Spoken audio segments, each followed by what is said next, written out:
Hello, everybody. What is going on, guys? Welcome. How you guys doing today? What's the F? What's the F? How's it going, everyone? I'm gonna reboot my camera. That usually isn't flickering like that. Unless we'll see, maybe. I don't know.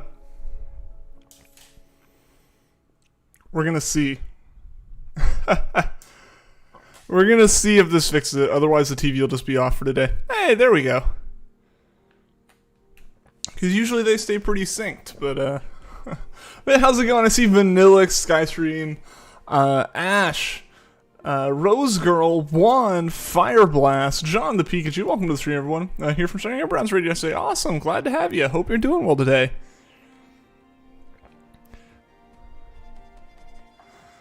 Try putting SD card in your computer so you can save it. Save what? I'm missing some part of this conversation. You joined before the stream started this time. That you did, Fireblast. That you did. But yeah, I hope you guys have been having a good Thursday. I hope you guys had a good Wednesday as well. It's good to see everyone again.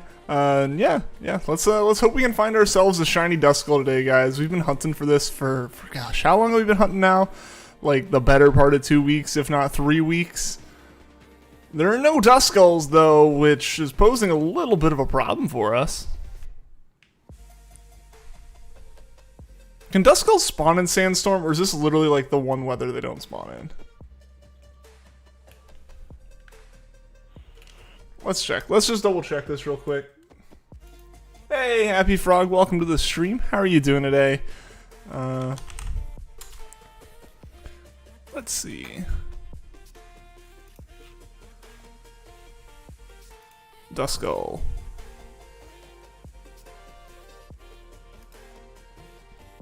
Watchtower Ruins.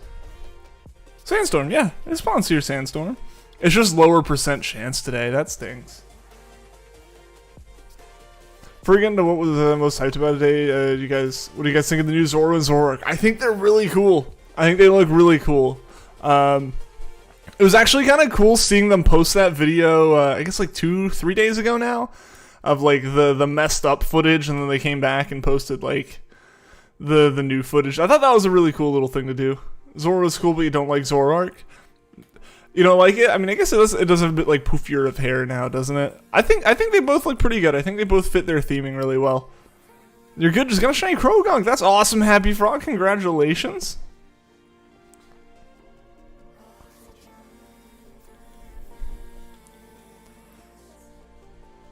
I can't stay that long because it's 1 a.m. for you. Hey, I get that. Sleep's important.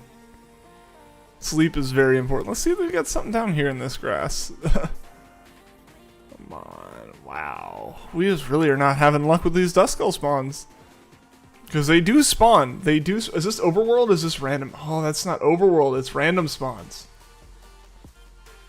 Is there an overworld place they spawn at this point? Let's see if we get some other weather they can spawn it. We're gonna have to get lucky here. We're gonna have to get lucky today in terms of finding it with this weather. Thought the chat things would let you see everyone that's subscribed. No, there's no way to like do that. At least as far as I'm aware, there's not a way to do that. All right, let's check the map here. Can we hope for? Nope, that's not fog. Alright, so we need fog in Giant's Mirror, Giant's Seat, or where else? Riverbank? Can we get lucky with Riverbank? That's just overcast. That's not fog. Come on.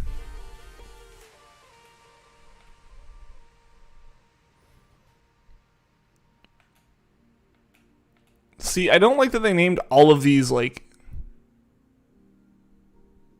I think we're good actually. I think Giant's Mirror we can do. But yeah, I don't like that like all of these things are named like Giant's Cap, Giant's Seat, Giant's Mirror. It's like, alright, cool, but I need different names. So many hashtags you added here? Oh, never mind. Hashtag shiny. Oh, for like the stream details? Yeah, I haven't actually utilized those like hashtags properly, I don't think. Yeah, hello from Shining Embryon. Forgot that. Hey, I'm glad to have you here. I'm glad you joined from the raids. I'm happy to have everyone here today. New Uncharted movie looks sick. Hey, Wake, what's going on, man? Just a Duskull equals new Duskull, shiny, true. That's what we need. That's what we need.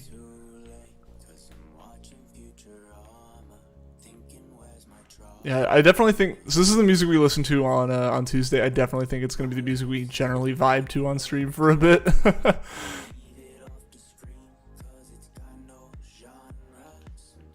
All right, yeah. So we just got to get through this. Then like I believe Giants Mirror 2 was Fog for us, or Giants Mirror just in general, and then like specifically Area 2. I'm not sure what that means. Hopefully, it doesn't mean like that it's the wrong one.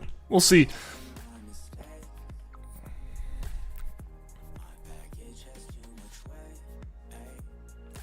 Come on.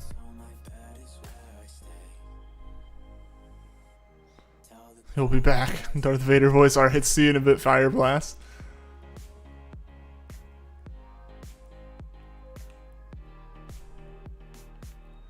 Alright, what is Area 2? I guess that's going to be an important question. I don't know what Area 2 is. Let's see what Cerebi has to say about that.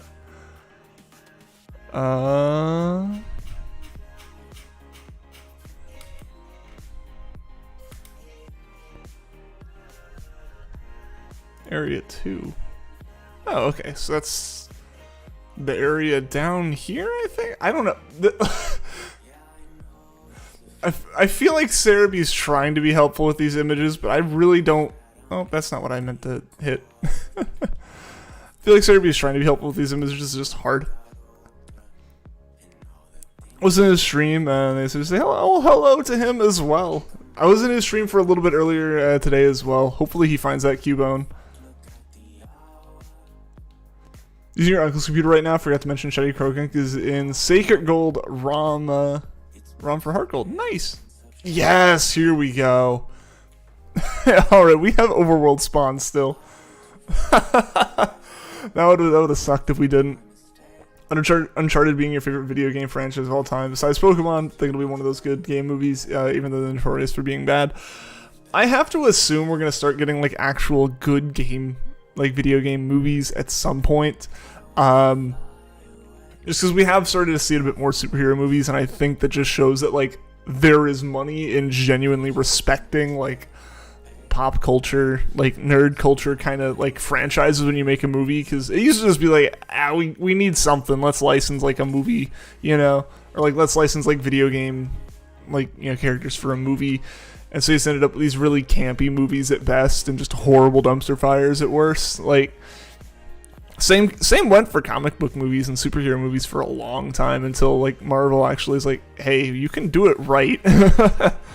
So like hopefully the same kind of thing can happen with video games. The biggest problem with video games, in my opinion, is I think the expectations from the fans are going to be very different from what can actually work as a good movie.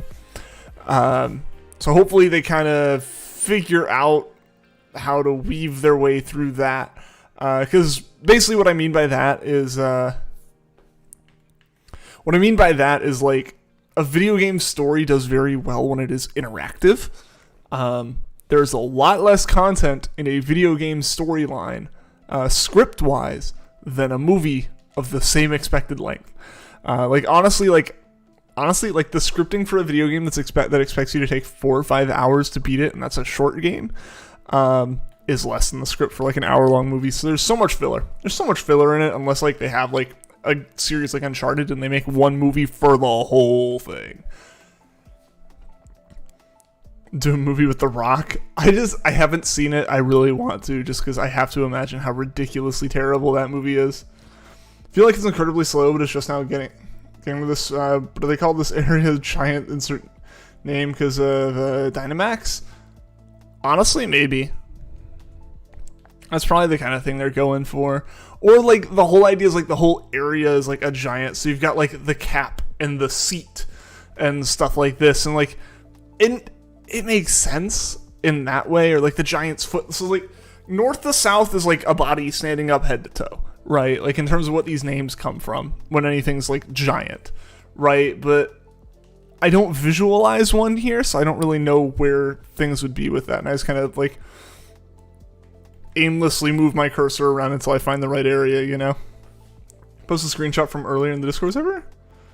Yeah, go for it. Post it. Shiny Duskull. A wild Duskull has appeared. Shiny Duskull, please show up on my actual stream. Hey, Silver Belt, I'm glad you can stop in. Hello, hello. How you doing today? Hope all is well. Oh, there's a brilliant one. Let's hope it's right. Hey, Jesse Randa, welcome to the stream. Manifesting the shiny today. Right, we just gotta we gotta summon it. Xander, how you doing? Welcome, welcome. You heading out? Alright, see you later, Polly. Thank you so much for tuning into the stream. Appreciate having you here.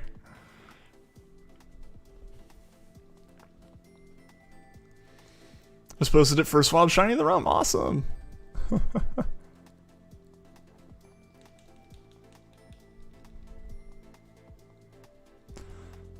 Yeah, so hopefully we can find this Duskull today. This has been going on for an incredibly long time. I mean, I know I don't have a very good, frame of reference for these Sword and Shield KO hunts, just because I haven't done a whole lot of them, but 2,000's a lot. Honestly, in literally any shiny hunting method from Gen 6 up, 2,000's a lot of encounters. You really have to go back to pre 3DS times for us to really hit a point where 2000's not terrible, right? Story-based games like Last of Us, Uncharted, Tomb Raider, etc. would make good video game movies. Again, it comes down to the fact that a script for a movie is way more dense than a script for a video game. I'm not saying that it wouldn't be good. Those are the games that I would say potentially translate better, but at the same time, there's a lot more to mess up. And the thing is, if you make it one for one, you end up with people going, why did you make this movie? I could just play the game. If you make it two different, people will be like, this is nothing like the game. Why do I want to watch this, right? If you take it and make it a prequel or a sequel or a side story or some kind of just origin thing, really the problem is, I don't think there's a way to make a good story that people are going to be like, come on, why didn't you make this the game? That's my biggest thing. I think part of it is the studios have to respect the content more. Part of it is the expectations of the fans are going to be wildly different than they would be for a book adaptation or something. Aren't they making an Uncharted movie right now? Yeah. So that's kind of what brought that whole conversation up. 20% to Top Hat. You're right, Juan. I don't like that you're right, but you're right. Hey, MT, what's going on? Welcome to the stream, man. Good to have you here. Hope all is well for you. Like the new setup. Thank you. Yeah. We're getting things set up. There's still a bunch of little details here and there that are just going to, constantly be getting changed. I'm finally working on cable management for the desk. Once I do that, I'm going to get my monitors locked in place, because right now they're still pretty floaty on their stands, and whenever I touch them, like I do for cable management, they just get completely thrown out of whack. So I gave up on that until I get everything in place. Yeah, but I think in general, I think we're doing pretty well. There's a little bit more lighting stuff I want to do as far as accent lighting, but that's not important at the moment. We can take our time on that.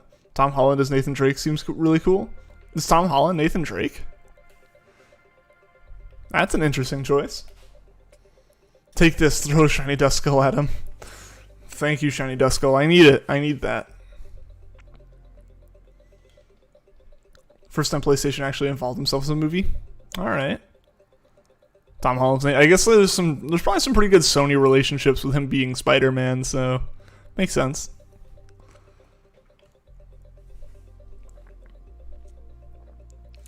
Yeah, so Sony being involved, PlayStation, and probably just the team that kind of writes the Uncharted stories being a little bit more involved is probably going to be a good thing.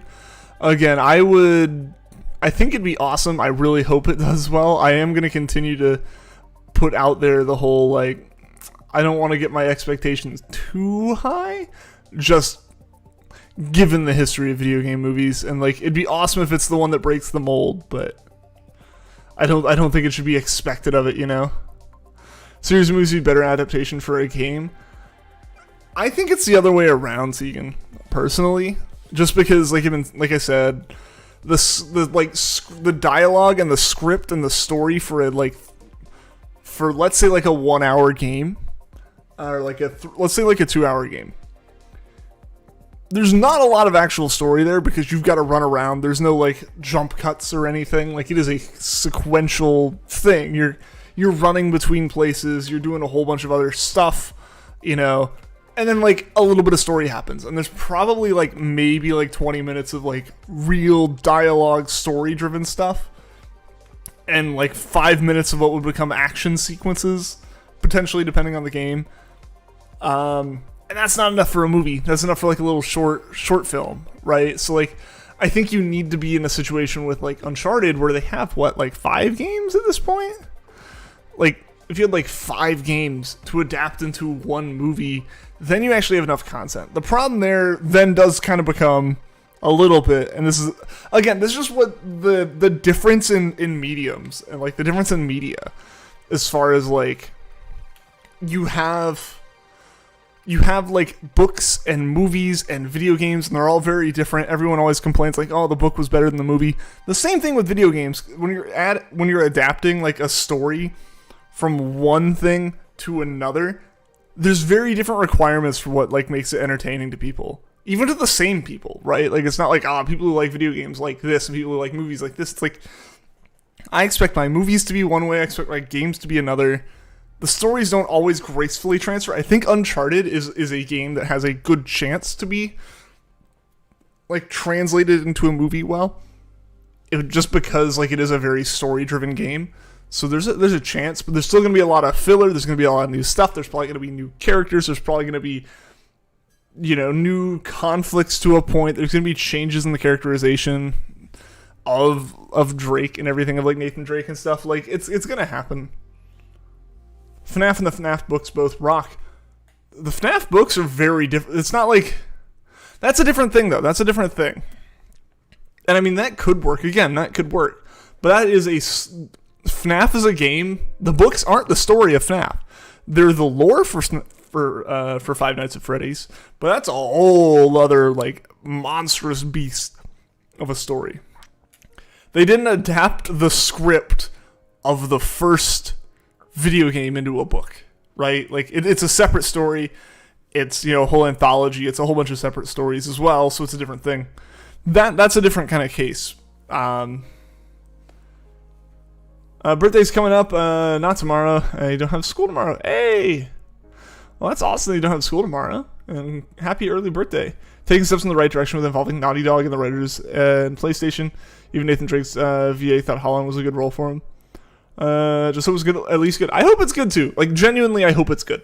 I just think there is the historical side of this, right? But I think they can do it. I just hope they do it. You know.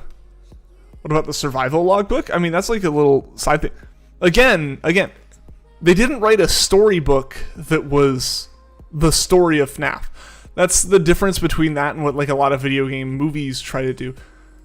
Like, right, like. When I mentioned books, I wasn't mentioning like games to books, because that one does feel weird. I don't know how that one really worked in general. That feels like very, very different. But like, I was saying like going from a book to a movie, you know, a lot of times people feel like they cut content or they added content, and like it doesn't work as well. Or they had to do something like you have to change it to make it work, and like the same kind of deal with. Like a game to a movie. Really, this is just book to movie, game to movie. Not really book to game, game to book. I don't really think that works. Because like all the books and stuff in FNAF are largely separate stories, right? In the same way, look at Pokemon. Look at Pokemon as a good example. Outside of kind of Yellow, none of the games are really directly related to the shows, to the anime, or to the movies. Those are fully separate things in the same universe. You can be in the same universe. That's totally chill. But adapting like the characters and stories from the game to a movie is weird. Would argue that FNAF books are better than the actual games. I mean, I haven't read any of it or played any of it, so I don't have really a place to give an opinion outside of like what I see on Game Theory. Does Happy Frog sing? If so, would you be the singing frog? Name yourself after FNAF characters because you love the mediocre melodies. Cool. Favorite character from FNAF is Foxy? Nice.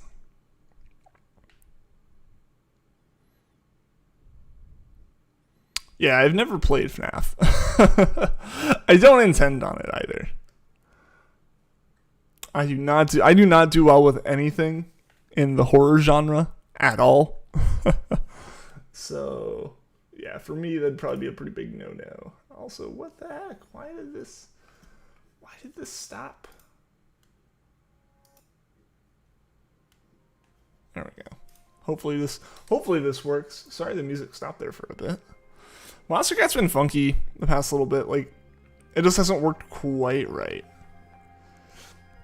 Games are iconic. They blew up, but you're telling you the books in so much detail and lore. It's just good.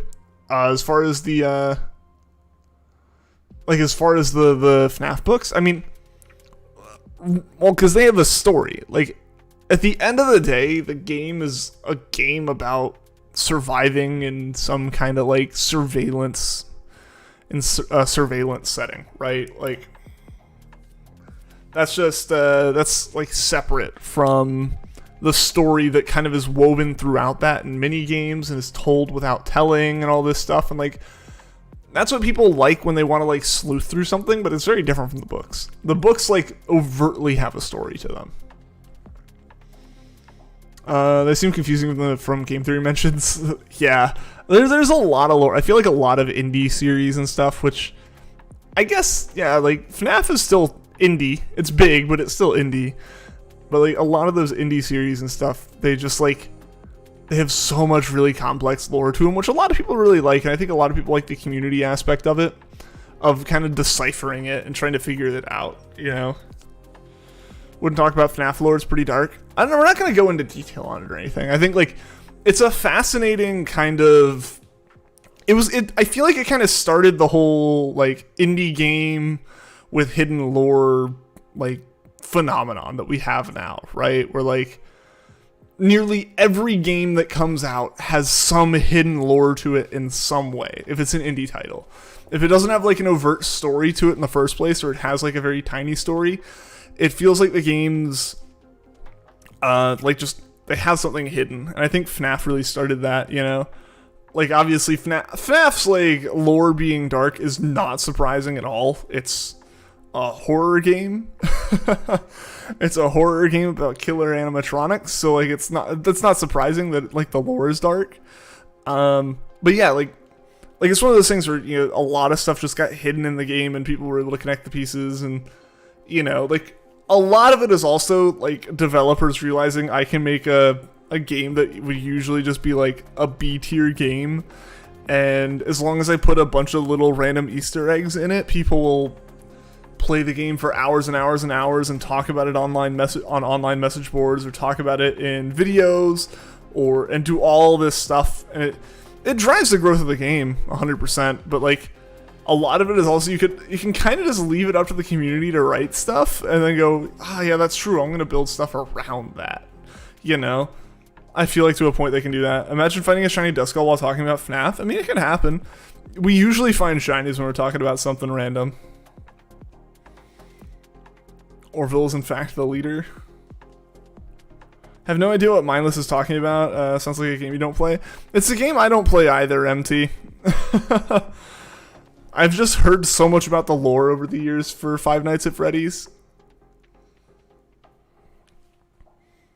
The game is a story-ish. All you do is watch cameras and not die, but the story is told through context clues, imagery, sounds, and minigames. Well, and that's the thing, right? Like, it's told through that, but like, I guarantee you 99% of people who played the game didn't realize that was there at first. Like, I imagine a lot of people played through the first Five Nights at Freddy's, or even the first two, and just didn't recognize that there was like this like actual like story in it. And just kind of were playing it, largely because at that point the adrenaline like pumping through you from being scared out of your mind from the first like, you know, 100 jump scares or whatever. Probably like, just let me finish this thing. I have to imagine, because I haven't played it, I don't know when the mini games come up and stuff like that. But yeah, it's all told through that stuff, and so like, or like little details like the paycheck at the end of the day or at the end of the month or like at the end of the week or whatever, like all that kind of stuff. Like, it's there, but I know I wouldn't recognize it, but something has to have the subtlety of a brick for me to recognize it half the time. FNAF jump scares don't get you anymore. Good for you. Hoping for 2K to be the one. We're right there, man. We're right there, Jesse. Five Nights at Freddy's sounds like a nightmare or a cruise. It could be both. I'm surprised there hasn't been a cruise line themed one yet.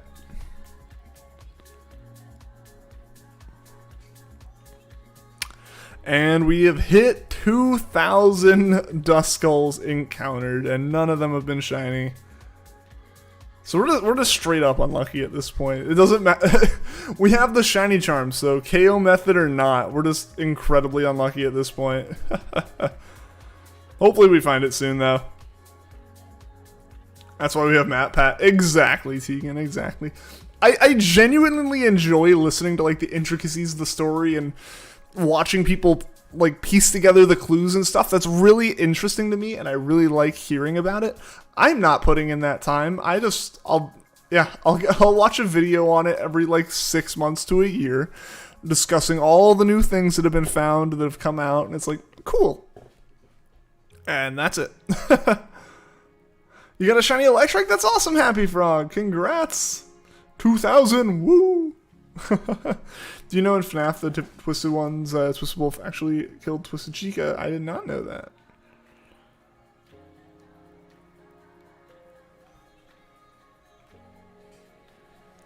Thoughts on new Pokemon game? Like BDSP, I am very excited for it. We're less than a month away from it now. That's fantastic news. I'm excited. I'm ready.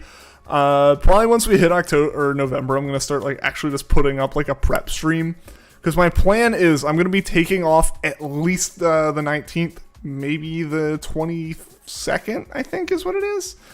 Yeah, I think the 22nd would be the Monday. Basically, my goal is to have the shiny charm by the end of the weekend. That would be my goal. There's going to be a lot of energy drinks and a lot of late streams happening that weekend. I'm excited. I'm very, very excited for the new Pokemon games. Very excited for that. I'm excited for Legends. The more we see about Legends, the more I'm excited for it. It seems like, I think people have kind of like through some like announcements and like interviews and stuff has kind of come out that it's not like truly open world, or like you can't just like run. It's not like Breath of the Wild open world, but it's more like you have open areas and you kind of like transport to each one like for story things. It's like I'm fine with that. It's still a very different Pokemon formula, but I think I'll enjoy it. Yeah, Samir, what is going on? Welcome to the stream. How long is it next? We don't actually know. For BDSP yet. At least not that I'm aware. I don't know. My guess is not a full national dex, like not a full all 8 generations, all 8 regions national dex. I'm going to assume at most it's going to be a Gen 4 national dex, which just means like, how many Pokemon would that be? That'd be like 500? Nothing like insane. Like it wouldn't be a lot more than what we have in like Sword and Shield. According to journalists, it's going to be the Synodex. Yeah, just the Synodex. Yeah, that's what I would expect. That's what I would expect given the history of the games and stuff. And because they're such weirdly integrated remakes, they're not in the Gen 8 engine. I'm not expecting like a full just trade straight between Sword and Shield and BDSP. I think everything's expected to go through home, 400 to 500ish. That's a healthy amount. That's living dex isn't doable in that time, but I think we could pull off shiny charm in both games within like the first 4 or 5 days of the game being out. That's my goal, at least. That's my goal. With like, there's a chance that I'm gonna have to like trade with some viewers at some point, or trade online with some people to get some things like that are like 1 per save exclusive kind of deal or whatever. But usually those aren't included in the charm anyways, so like it should be okay. Calling it any nature guesses? I'm gonna go with Jolly. Don't know what to think. Decided not to get the pre-release of the game. Might wait. Hey, that's totally fair. Yeah, I mean, honestly, if I wasn't planning on streaming them release night, I'd probably also at least wait until the morning, see what the very initial feel is. Because usually what I would do with games, especially when I wasn't planning on streaming them on like midnight, was I wouldn't pre-order, but I would show up to the midnight release, which basically gave me all the time in the world to see what the public's reaction was to It gave me all the time I needed to see the public's reaction to like the inevitable leaks, right? Like a physical copy is going to get into someone's hands, and they're going to play it like a week before. It's what happened with Sword and Shield, so I wouldn't be surprised. Got a War Turtle, and it's shiny. Hey, congrats! That's awesome, shiny Duskull. Always save 3 times after catching a shiny. It's the law. It's naughty, a decent nature in your opinion. Hey, that's awesome. Congratulations on the Electrike. How many you had up to Gen 5? I mean, that would be a national dex then. That wouldn't just be the Sinnoh dex. But yeah, again, it comes down to basically like what Pokemon were actually catchable between like Diamond, Pearl, Platinum, and the dex is different. The dex isn't like a Diamond, Pearl dex. There are Platinum Pokemon in it. So I don't know. I don't know what exactly to expect with it. We'll see. Trilogy, if you remember the Usum launch stream, like midnight release for Usum. Cut a World Sword and a shiny. Yeah, congrats, shiny Duskull.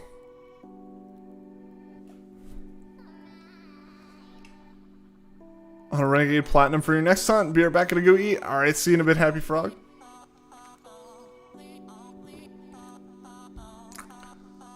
It looks.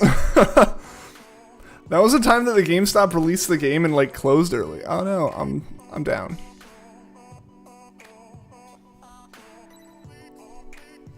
All right, we should be back, I think. Didn't I do a stream really late? No, I didn't stream at all at midnight. I didn't stream at all for the release of Usum.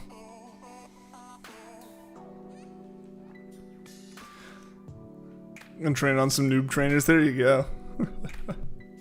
Sorry for that dip there. That was a longer dip than I would have liked. Granted, any dip is longer than I would like. I don't know what's up with YouTube and stuff.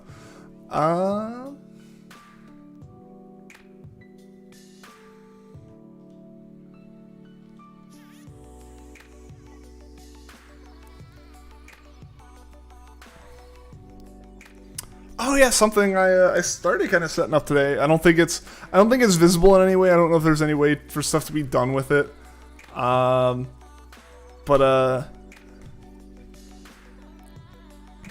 was I gonna say? Yeah. So it's probably not gonna show up anyway. I don't think there's any way to like see it unless people know the commands if they're like universal and always on. But similar to like Puffin had Bunsen Bucks, I know some other streamers have like the like participation like loyalty coins in chat to the Streamlabs bot. Those technically, theoretically, should be on for the channel now. However, I don't know any of the commands. They're very bare bones set up. Basically, I just added the bot, and hopefully I can like mess with it some. I feel energy drinks and Pokemon galore. Absolutely. Absolutely. Yeah, so I'm gonna be prepping a lot for that. The week leading into that might be a little bit funky in terms of our stream schedule, just because like I don't know if I'll do a Thursday stream. I might just like rest a little bit before going to the midnight release and grabbing the games, depending on if I can get the games at midnight. That'll be a whole other thing. Yeah, because I talked about this like I guess like 3 or 4 weeks ago now. I went in, I talked with the local GameStop, I guess like 2 or 3 weeks ago, and they aren't sure. They're still not quite sure if they're doing a midnight release for Pokemon, just because of the world still being what it is and us not being fully out of all the COVID stuff yet. So we're not sure. I'm not sure because they're not sure. They should be sure by the beginning of November. So like first week of November, I'm going to be going in and seeing that, figuring it out. Because I want to get physical games, but if I have to get a digital game in order to be able to play at midnight, I'll bite the bullet. I'll get digital. I'll get digital for one of them at least. Because my hope was to have physical, and my hope was also just to have like 2 switches set up for it. But I don't know if the 2 switch thing is gonna happen. Switches are still expensive, and I'd also like the OLED one, which is hard to get. Isn't the point switch system a Twitch thing? Yeah, the Streamlabs or Streamlabs bot is able to like basically add it in on YouTube streams effectively. Like instead of it being handled by YouTube, it's handled by the bot. 2022, Happy New Year's. Woo! Almost. Yeah, we're now in the future. Our hunt is in the future. The richest chip dip is a brand literally The name is literally liquid gold. Well, it better be made of gold. Don't bite bullets, it'll hurt your teeth. True. True. Pre-ordered digital out of Hori. Yeah, we'll see. I mean, the thing is, like, you can pretty much pre-order up until you only start seeing a downside to pre-ordering digitally, like waiting to pre-order digitally, as you get to the point that your internet no longer will download it fast enough. In order to be preloaded before launch. So yeah, that's so yeah, we'll what am I trying to say? Yeah, I'll figure that out. I'll let everyone know. Like I said, it'll probably be the first week of November that we figure that out. So probably like, I guess probably like when is Halloween? I don't actually know when Halloween is. It's important for someone doing a Halloween stream. So okay, Halloween is on Sunday. I'll probably go in and try to check on like the 5th. So I'll have an answer for you guys on the following Monday. Just because I'll actually be attending a wedding that weekend. So I'll, like, at my lunch hour at work on the 5th, I'll go in and check. But I won't have a stream that night. So I'll like mention it on Discord and I'll mention it like on the next stream. Yeah, just because like I won't have a stream that night. I'll be on a plane, so that'll be interesting. It's on Saturday, I believe. Halloween is Sunday. I just checked. Light dust instead. It tastes better than you think. I mean, I guess you just, as long as it's good dust, right? Like, and isn't too dirty. Be going to a spooky house on Halloween. Wish you luck. Best of luck. I never did well in haunted houses. It's not very shocking. I've already been very vocal about my like complete avoidance of anything scary and horror themed. One year, our neighbors set up a haunted house in their house for like Halloween. Basically, they like set up like a small little haunted house thing that went through like their garage and like a bit of their basement and then like out through their backyard and stuff. And whew, I ran so fast. It like the like whole inside thing terrified me. I got spooked by one person outside, and someone cranked up a chainsaw, and I was sprinting and did not stop until I got home. I was like 6 or 7 maybe. I was very little. Going camping this weekend? You're excited? Nice. Hope the camping goes well. Spooky house stream? No. Why does this keep stopping?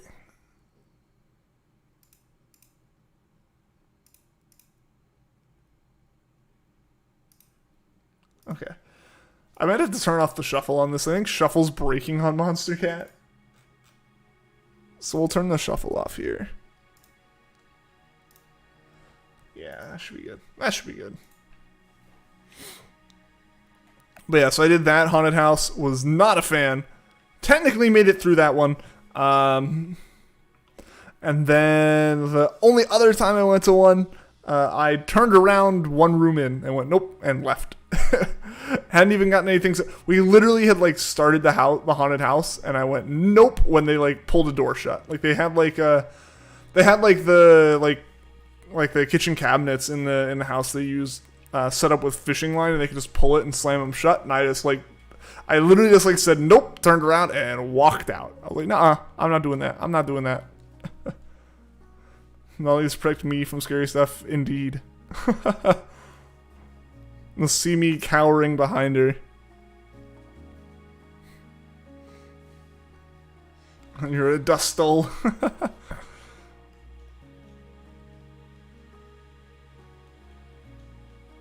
Maybe that's what I need. It's like I gotta have some dust. Gotta go, food. Alright, see you later, Tegan. Thanks for tuning into the stream. Hope the food is yummy. And hope to see you again soon.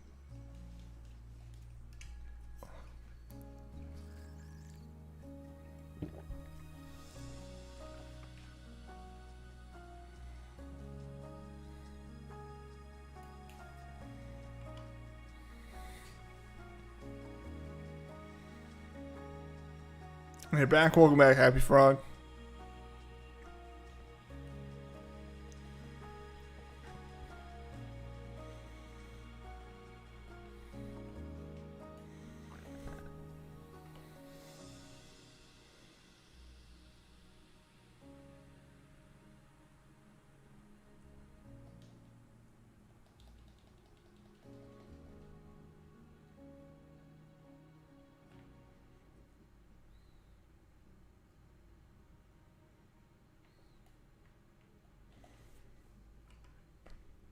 There was one you went to, you're basically pushing your friend because you're terrified and he wanted to explode. I was like, dude, no, just go. Right? Nah, man, I can't do anything horror themed, like, at all. It's not something that I'm, like, capable of handling. Like, I know we've talked about this before. We've had plenty of conversation where people said, oh, your Ian insert thing isn't actually that scary. And it's like, one, I have no tolerance to it because I am not, like, desensitized in any way. Because I've done no horror thing. So, this one horror thing is, like, great because it's, like, a parody of other things. It's like, there's no parody to me, right? Like, there is no parody. I haven't seen any of it. There is no parody. There's nothing for me to compare it to, right? And then, like, the desensitization of people like, this isn't actually that scary. It's like, all right, but, like, it's not that scary in comparison to insert other thing, that I also would be, like, pooping my pants over.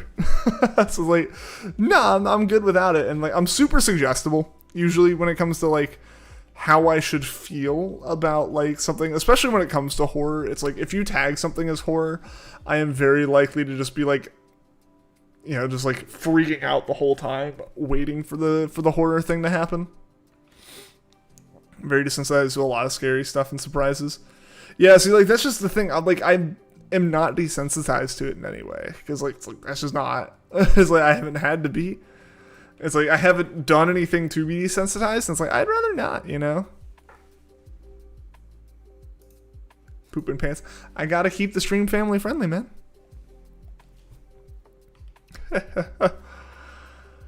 Can handle is just in the moment it's terrifying. The relief you feel when you get done, that was a great feeling. And the relief for me is realizing, I didn't have to go do that. In Renegade Platinum, there's a 5% 5% fine in Eterna Forest. You want a shiny? It's a Ghastly. Oh, best of luck.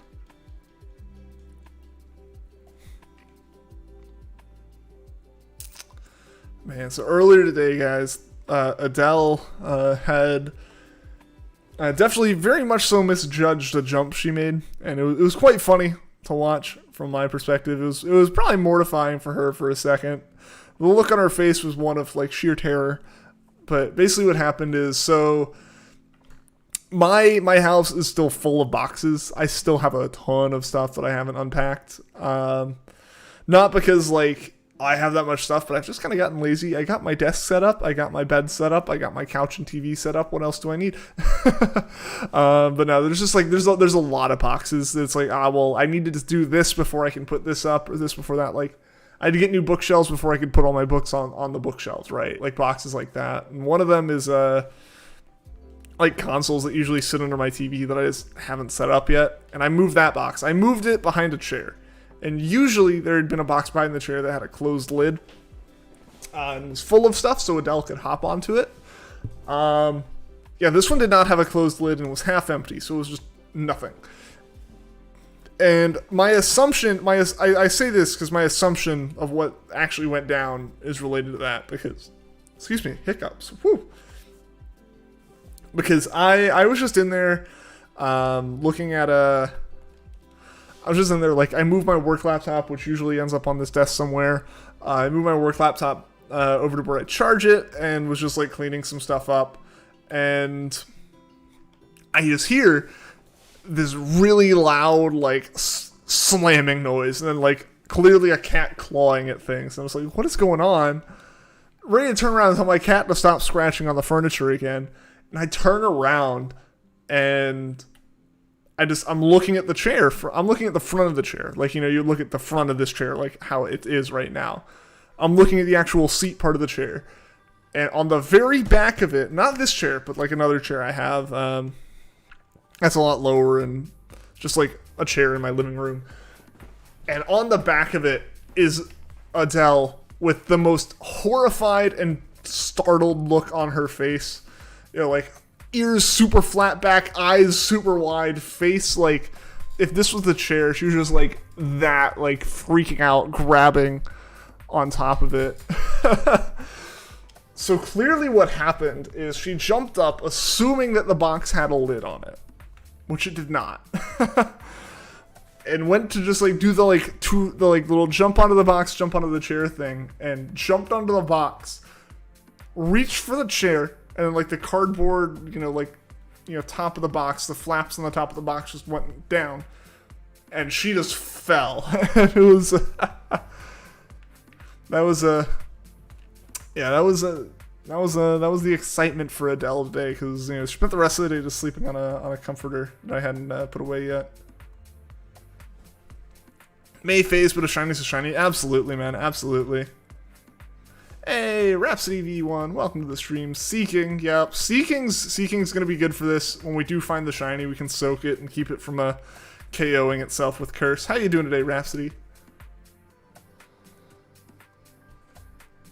Love the Pokemon anime on Netflix so much. Have you seen the new season? I haven't seen any of the Pokemon anime that's on Netflix. I've only really watched like parts of the Indigo League.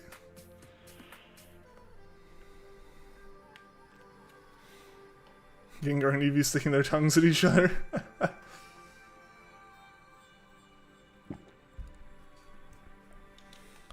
I feel like Eevee's a little bit outmatched there. Still hasn't watched it. I have not, no. It's one of those things I always say I'm going to watch more of, and then I just, forget.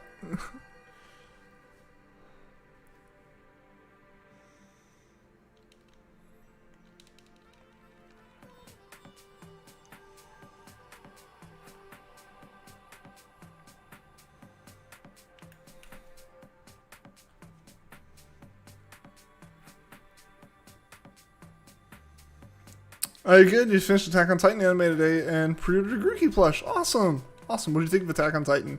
I haven't seen the last season. I feel like a lot of people were really hype about it, and then they weren't for the last couple episodes, if I remember correctly. Or I don't know if that was just like the manga they did that with. Crush made a fruit punch soda, and it's what? What is it, Vanillix? Is it soda? That's pretty decent. Okay. That's not bad. Better than horrible.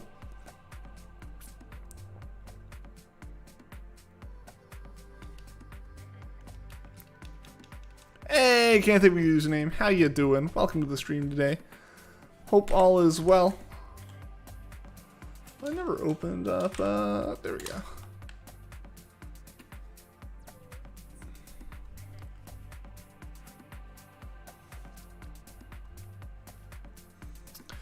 I feel like it's a combination of modern Pokemon show mixed with Detective Pikachu, Pogo, Shiny Collectors, Pokemon video game, completing decks, classic Pokemon all put into one.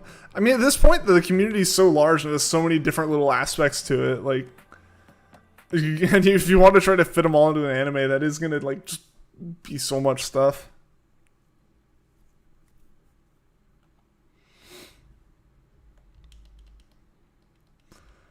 It's a top 5 anime, but I've only seen 19. Season 4 was really good.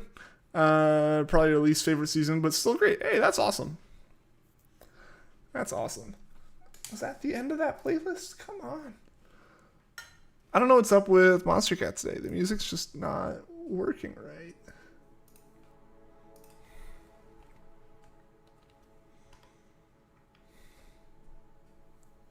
Never thought you could drink fruit punch soda.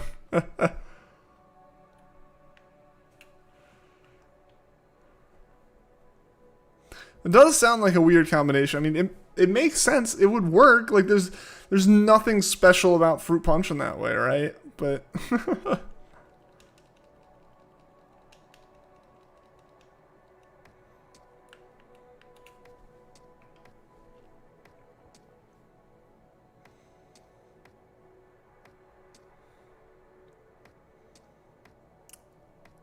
works as a very weird combo. I mentioned that they modified the flavor a little bit. Like, I almost feel like fruit punch is a little bit too strong normally to work as a soda. Because if you mix the strongness of a soda with the strongness of the flavoring in fruit punch, I don't know. Carbonated fruit punch is just weird to say. But I mean, at the same time though, as soon as you carbonate that, it's basically a soda in every way. Storyline jumps from region to region in the Netflix show. Gotcha. Yeah, because it does just kind of go everywhere. It's not limited to Galar, right?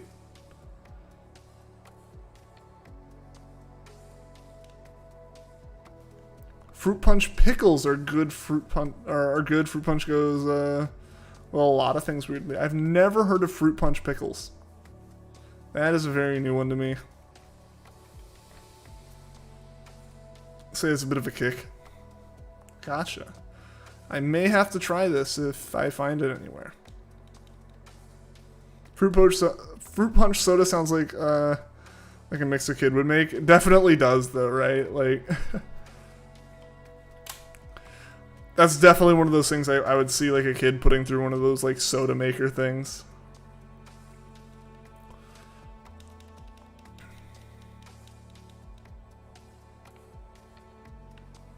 You know, the ones that just like inject like the carbonation into stuff.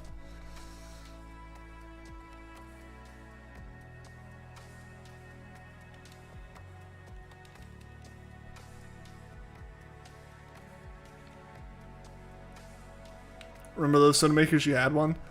Yeah, I never tried anything from one of those. I don't know how well I would trust. I don't know how much I would trust it to make something good. Like, clearly it does something well enough that people would buy them, but people also bought LaCroix, and I think that stuff is garbage. And is the main reason why I would be concerned about just randomly carbonating stuff.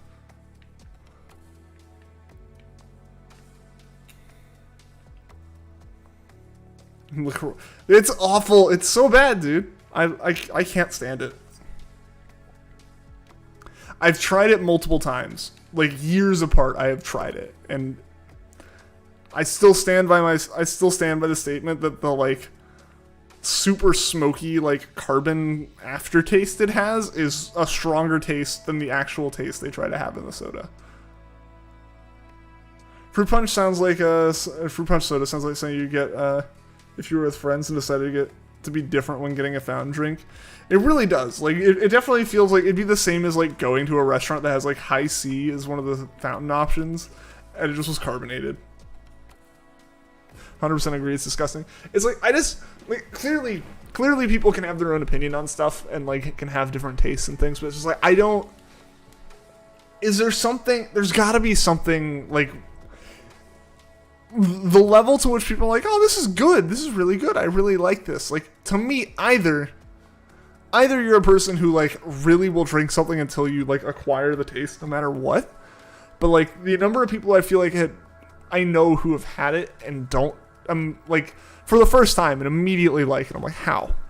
It's gotta be, it almost has to be one of those things where, like, you know, depending on, like, genetics, people's taste buds are different, like, and, like, pick up on different, like, tastes. Like, some things, like, people don't taste at all, but, like, slight tweak and, like, your tongue's more sensitive to that and you've tasted a lot. Like, I feel like it has to be that. Honestly, I feel like it has to be that. Because the aftertaste is so strong that I was like, I don't get it. It's such a strong, bitter taste. I was like, I don't understand. High C was the go back when you were 7. Dude, I still get high C occasionally. If I'm at like a McDonald's and I don't want to have a soda or something, I will get high C. What is so special about it that you must have an acquired taste for it because you've tried it so many times. I mean, I don't know. I think it's just like supposedly healthier. It's basically just like slightly flavored soda water, right?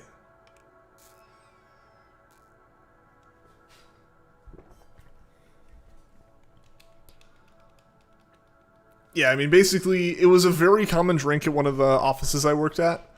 In one of my internships, which I went to like right after my freshman year of college and right after my junior year of college. I interned at IBM, and in like the office I was in, it was like the main thing. Like they had a bunch of stuff in like the break room fridges and stuff for everyone to take, and like they had a lot of like traditional sodas like Coke or Sprite or Dr. Pepper and stuff like that, like Mountain Dew, you know, all that kind of stuff.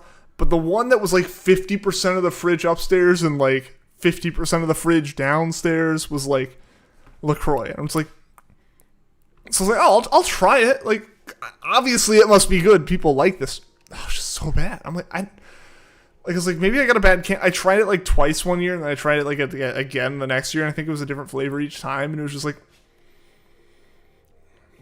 the bitter aftertaste was so strong that I couldn't really taste anything else in it.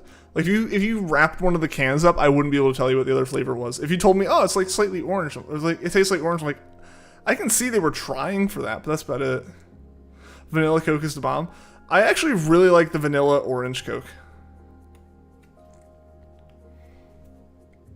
Probably don't like coffee either. If you're just not a fan of the bitterness. Kool-Aid is best fried. For those speaking about McDonald's, go sometimes to get McNuggets. McNuggets are great. Honestly, like, let's be real, McDonald's is terrible for you. It's horrible food in terms of like health, but like, there's something different about a fast food like burger or nuggets or fries that's just special. Not necessarily like, oh, it's amazing, but it's like, if I get a craving for McDonald's, it's not that I have a craving for a burger, it's that I have a craving for McDonald's, right? Like, I can't be the only one there, right? It's like, if I want a burger, there are good burger places around me. I'll go get a real burger. But like, McDonald's, right? Like, there's a difference. If McDonald's is bad for me, I don't want to be good. Mood. First time I tried coffee, you said it tasted like milk gravel. Interesting. Sparkling water in general is just disgusting. I've had some other like flavored sparkling waters that are actually have been pretty good. How much longer does the stream end? It's about 2 hours. Got no want for their burgers, so hey, that's fair. That's fair. Their nuggets are good enough. First thing you taste in coffee, even the most sweetened and most caffeinated coffee, is the bitterness. Yeah, I don't know. I mean, I haven't had coffee in a long time.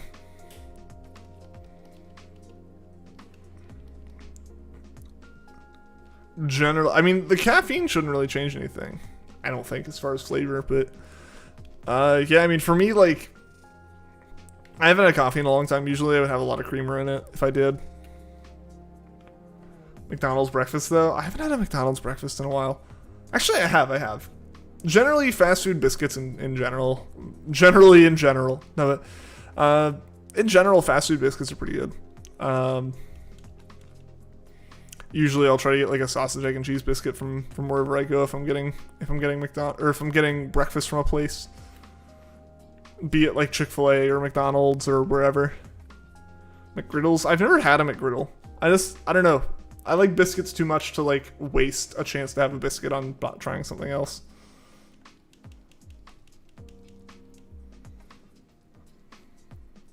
The hash brown. Ooh, hash browns are good.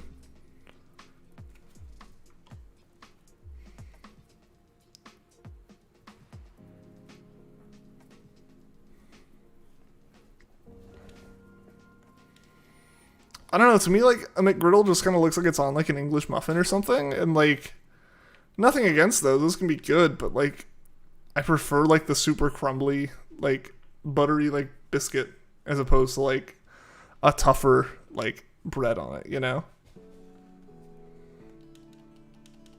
Fast food breakfast and fast food lunch dinner vary too differently. Fast food breakfast is consistently great, then fast food lunch and dinner is everywhere. Like, I definitely think it's, like, I mean, every fast food place, I feel like, starts off doing something like, with, like, their burgers or their chicken sandwiches or whatever they have, right? Like, their lunch and dinner kind of meal is, like, the thing they start with. And, like, oh, we'll add a breakfast. And at that point, they're established. And, like, I think everyone just kind of knows, like, this is what people want for breakfast. And the best thing we can do is just be a more convenient location for them to get the breakfast they're looking for from a fast food place. Like, honestly, yeah, you could probably go get like, in my case, I could probably go get a sausage, egg, and cheese biscuit from, like, every fast food place around here that sells it and be satisfied. It's on a pancake, basically. Interesting. I don't know, again, I need the biscuit. If I'm gonna have it, I'm gonna have it with a biscuit.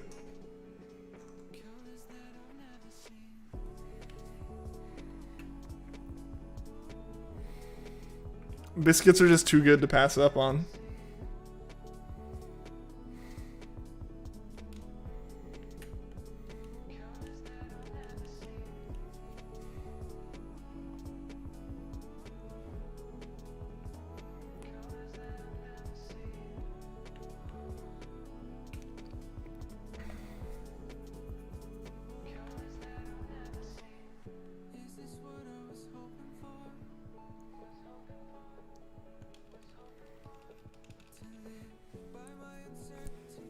And thank you to everyone for leaving a like on the stream. I really appreciate that. Hopefully we can get to 15 likes today. Show off the new fresh cut. Like my haircut. It's gonna look terrible right now because it's just gonna have hat hair and hasn't been styled at all. Like I got it cut like 2 weeks ago now. I don't remember exactly when I got it cut, but I know I'm getting it cut on like the 3rd or something, or like the 5th or whatever. But yeah, like I said, it's parted all over the place. It's weird. It's a hat day. It's a hat day is what it is.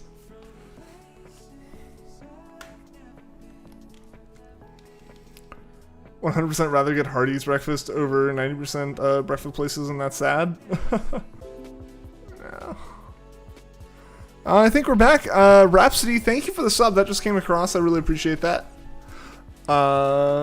If it comes like if it'll load in stream labels for me, I will replay it so it comes across when I'm not like down. Mega lag. Yeah, I don't know what's going on. That was like that was to the point that like Streamlabs disconnected and reconnected. OBS disconnected and reconnected. I'm gonna have to sort that out. I apologize for that still being like a problem.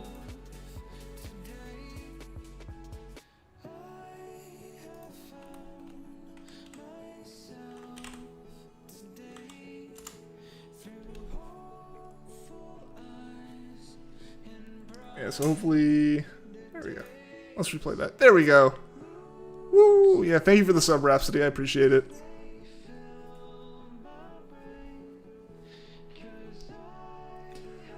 Yeah, so in general, I've talked about this with fast food before, so it seems like there's a general consensus among my friends that like Wendy's is the best fast food place. I don't know if it's a general consensus, or I have one friend who in any kind of debate is much louder than everyone else. Yeah. Wow, I'm just really messing that up. I just held my finger down on the count button like 3 times. But yeah, so in general, whenever fast food comes up as a debate, the loudest opinion in the group is Wendy's is the best. Like as far as Wendy's being the best fast food and being the favorite as far as burgers, because obviously like you're not gonna say Wendy's is the best if like you're going to like Chick-fil-A for chicken sandwich or like Zaxby's for like, you know, chicken fingers or something, right? Like, or Taco Bell. You're not gonna argue like Wendy's versus Taco Bell. Those are very different situations, right? But in my opinion, I thought the general consensus was Five Guys for most people, to be honest. Again, I think Five Guys is gonna fall into the same category. And maybe Five Guys kind of breaks out of it a little bit. So I guess it depends on where your definition of fast food ends. I guess Five Guys is definitely still fast food. But I know for me personally, I generally don't get Wendy's very often. It's not a restaurant I go to very often, and in terms of my fast food like purchases, because generally for me what ends up happening, I want to see you guys' thoughts on this. If I want fast food, like I said earlier. I want a super crappy for you McDonald's burger, right? Like I'm going for like a craving for complete and utter junk. Wendy's isn't much better, but it's a little bit better. It's a little bit more like hearty of food, right? Like, like I feel like Wendy's generally in terms of quality, I would 100% say Wendy's is above like a Burger King or a McDonald's. I don't think there's any contest there, but I don't want that, right? Like if I want a higher tier burger, I will go buy a higher tier burger. I'll go to like either a sit down burger place, or I'll go to a place that, at least in general, is more of like a boutique-y kind of burger thing. Like there are a few places by me that like I can get burgers. Like they're a bit more pricey, but like if I want a better burger, I'll pay for a better burger, right? Wendy's at worst is 6 out of 10 for you. It's really, really consistently good. You see, so that's the thing, right? Like they make a decent burger, and I will not argue with people wanting to go to Wendy's. If I'm with a group of people and they're like, let's go to Wendy's, I'm like, okay. But I will never on my own choose Wendy's. Just because, like I said, like either I want fast food or I want a good burger, and Wendy's is like, it's like a jack of all trades in that situation, right? Where they're like, it's a decent burger and it is fast food, but like it's a bit too decent of a burger to be the fast food I want. And if I want a decent burger, there are better burger places. You like high tier burger joints? Exactly, MT. I prefer, like, if I'm going out for like a burger and not going out for fast food, if I'm going out for a burger, I would rather go to a higher end fancy burger place than go to any like fast food place. And it's just Wendy's doesn't fulfill the fast food craving in the way that other fast food places do. It's too good. It's too good to fill that desire. Spicy chicken sandwich with fries is one of your favorite fries on it is your favorite chicken sandwich. I've never had fries on it. Usually get my chicken sandwiches from Chick-fil-A. So like, for me, those waffle fries would fill up the top of the sandwich too fast, I guess. For me, usually it's a spicy chicken sandwich and like a cookies and cream milkshake. For sure, you get Wendy's and McDonald's when you're getting off the interstate and haven't eaten all day. Very fair, very fair. Pretty steak burgers is S tier. I've never heard of that. Like the fat burgers. Yeah, I mean, for me, it's like there are burger places that just are more so a sit down kind of place. Or like, are the places where I order ahead and I go and I pick it up and then I come back and eat it, right? Like, I'm not doing, like, if I'm going to a place I'll go to the drive-thru for, I want something like bottom of the barrel, right? Chick-fil-A waffle fries with Arby's curly fries seasoning. That sounds divine, Tegan. Gotta go. Tired. All right, see you later, Happy Frog. Thank you for tuning into the stream. I appreciate it. Favorite fast food place is 3 hours away from where you live. No. Yeah, unfortunately, that just straight up isn't worth it. Burgers at diners are good too. Yeah, I mean, that's the thing, right? Like, but that's the thing. Like, if you're going to a place, a sit-down restaurant, like, that's kind of their focus. You're gonna sit there, you're gonna eat. Obviously, you can do that at fast food places, but that's not like the main purpose. To me, it's like there are other places to go. I don't want to go to a fast food restaurant at that point.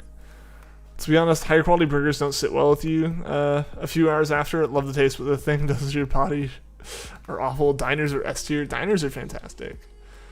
There was a diner down by my old apartment that was great. I only went to it like twice though. It was just whenever I thought about it, it was either closed or there was too much traffic.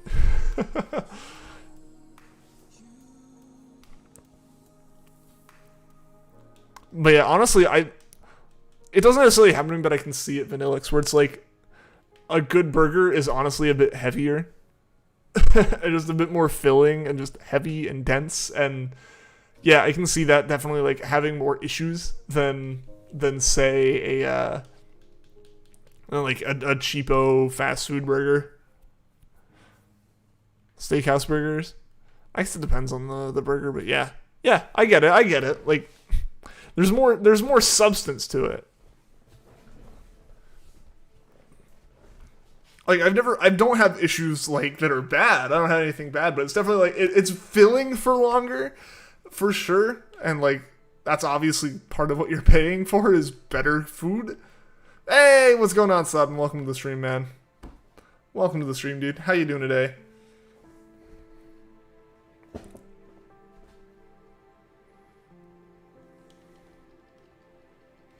But yeah, I totally get that, Vanillix. I totally get that. I don't have the first-hand experience on that, but I can understand. I can understand where you're coming from there. Crystals minis. I haven't had crystals before. Actually, I've probably had crystals. I haven't had crystals at any point that I remember.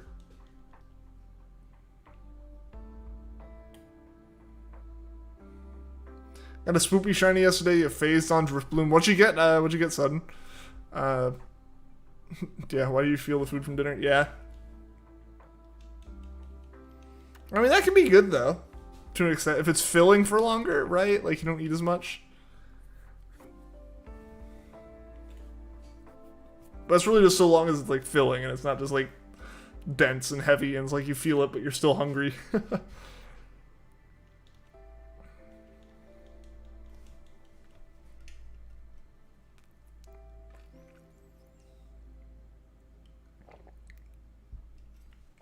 Oh, okay, you got Driftbloom doing Duskull. Got you, got you.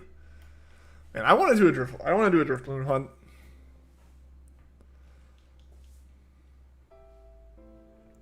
You get sick, is it too much? Oof. That's unfortunate.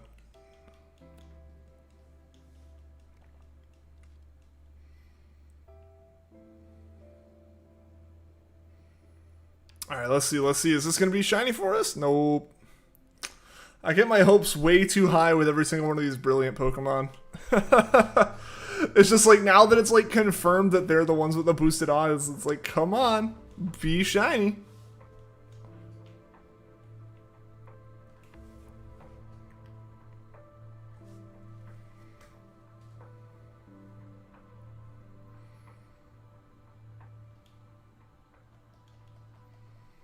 Despise vomiting, so you try to avoid. I don't think there's anyone out there who enjoys like vomiting Vanillix. I think most people in general try to avoid it. It's like naturally a thing that like is to be avoided. Based at 220 encounters? Dang. I'm about to like hit 10 times that. This hunt has been ridiculous. This is not what I signed up for. Learning about the brilliant boosted odds, they just created the false adrenaline rush now. Right. It's like, hey, just see, like, because before it was kind of like, oh, the brilliant Pokemon. I was like, okay, well, I mean, like, I definitely had a little bit of a, oh, this might be it. Maybe that's like showing that it's boosted, but like, I didn't know it was definitively the case until recently. But yeah, no, it's like, now it's like an advertisement that this is your chance. This could be the shiny, and then it's just not. It's like, come on. But there's so few brilliant Pokemon. I feel that just like, it's like, come on. I want it to be shiny. Come on, floofy ghost, shine for you. I hope it shines soon. There's other hunts. I want to do so many other hunts. There's so many other things I want to do. But nope, we're stuck here. We're still doing Drifloom. Or not Drifloom, we're doing Duskull. I want to do Drifloom. But I don't know. I don't know if we'll be able to do Drifloom. Because we might go to another game, honestly. We might not do KOs anymore, and I don't know how I feel about doing Masuda hunting in Sword and Shield either. We just haven't had good luck in Sword. We need to play a different game.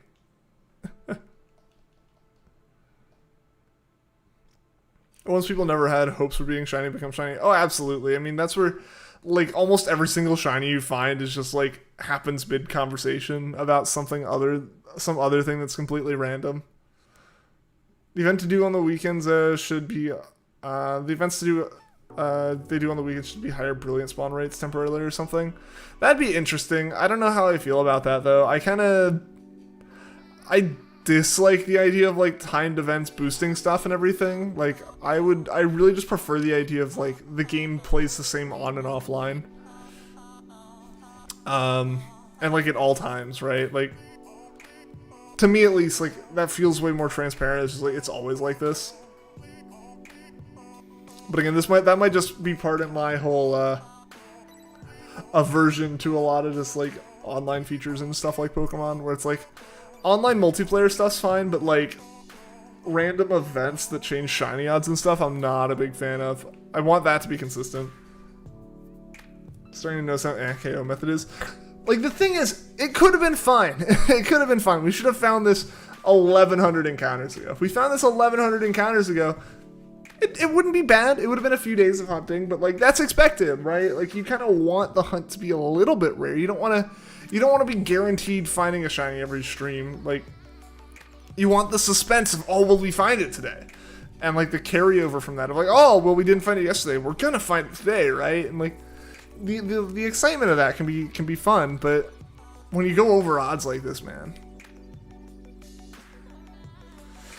Been hunting for a shiny Oddish and Pokemon Ruby.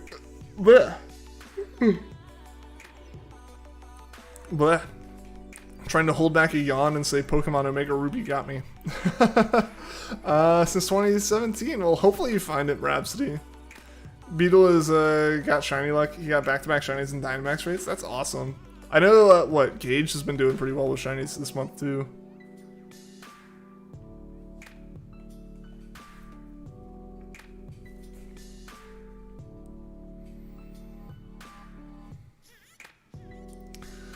Pokemon and make go blah. Yeah, right.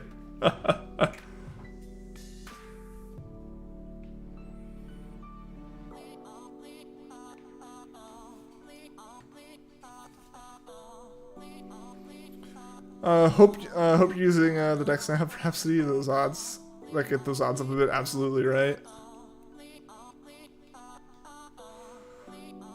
And hate ever coming, and it makes you hate Omega Ruby a tiny bit more every time you play it. Sleep Ian, wake up. I have meetings at like 7:30 in the morning, so like, I'm just tired, man. I'm tired.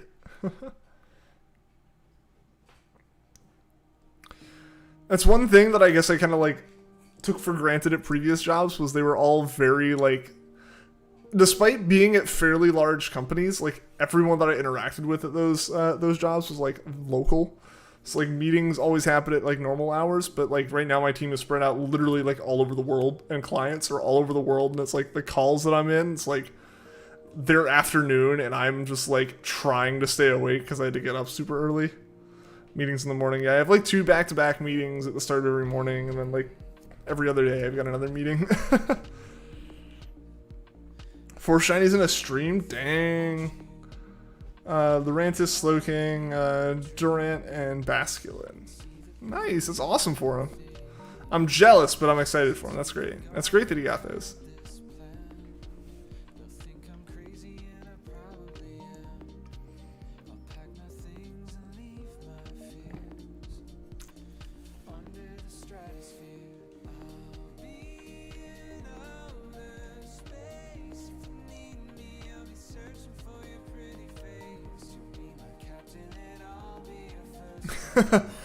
Watch that. Like, the random Impotent would have been shiny.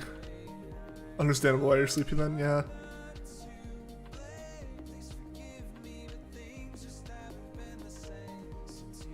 Yeah. I mean, ultimately, I just have to get used to it, right? But, like, it creeps up every once in a while, man.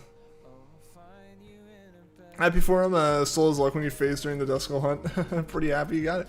I'm glad you got that. I'm glad you got the Drifloom. Drifloom's a cool shiny.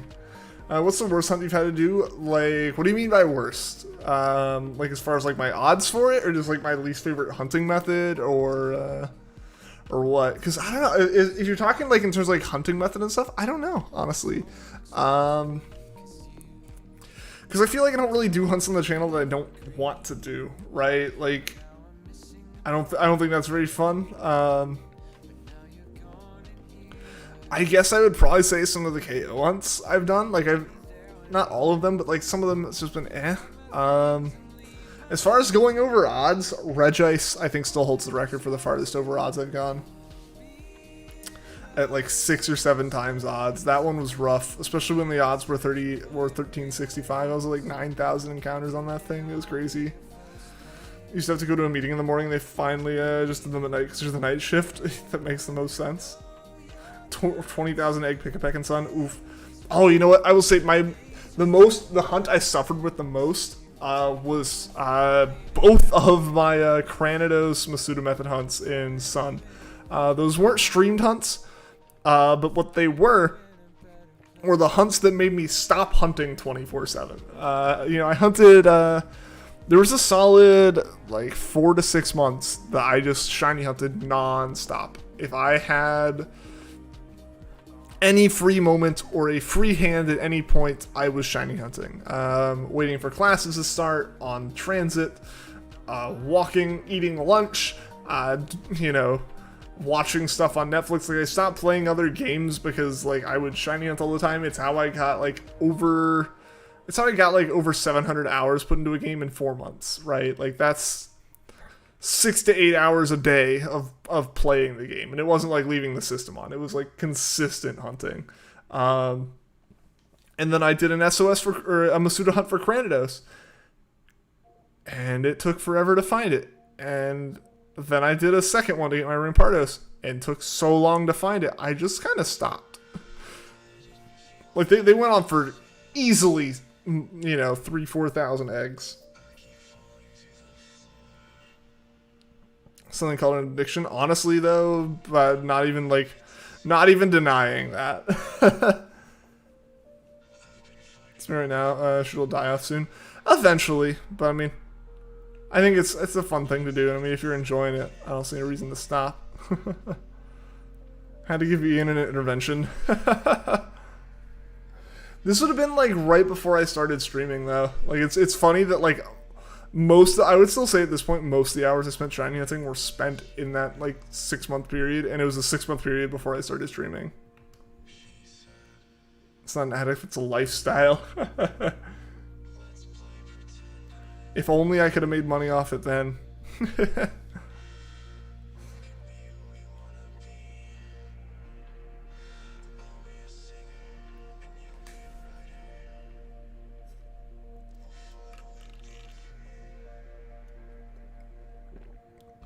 Lost your touch with shiny hunting just because Sword and Shield method was so crap.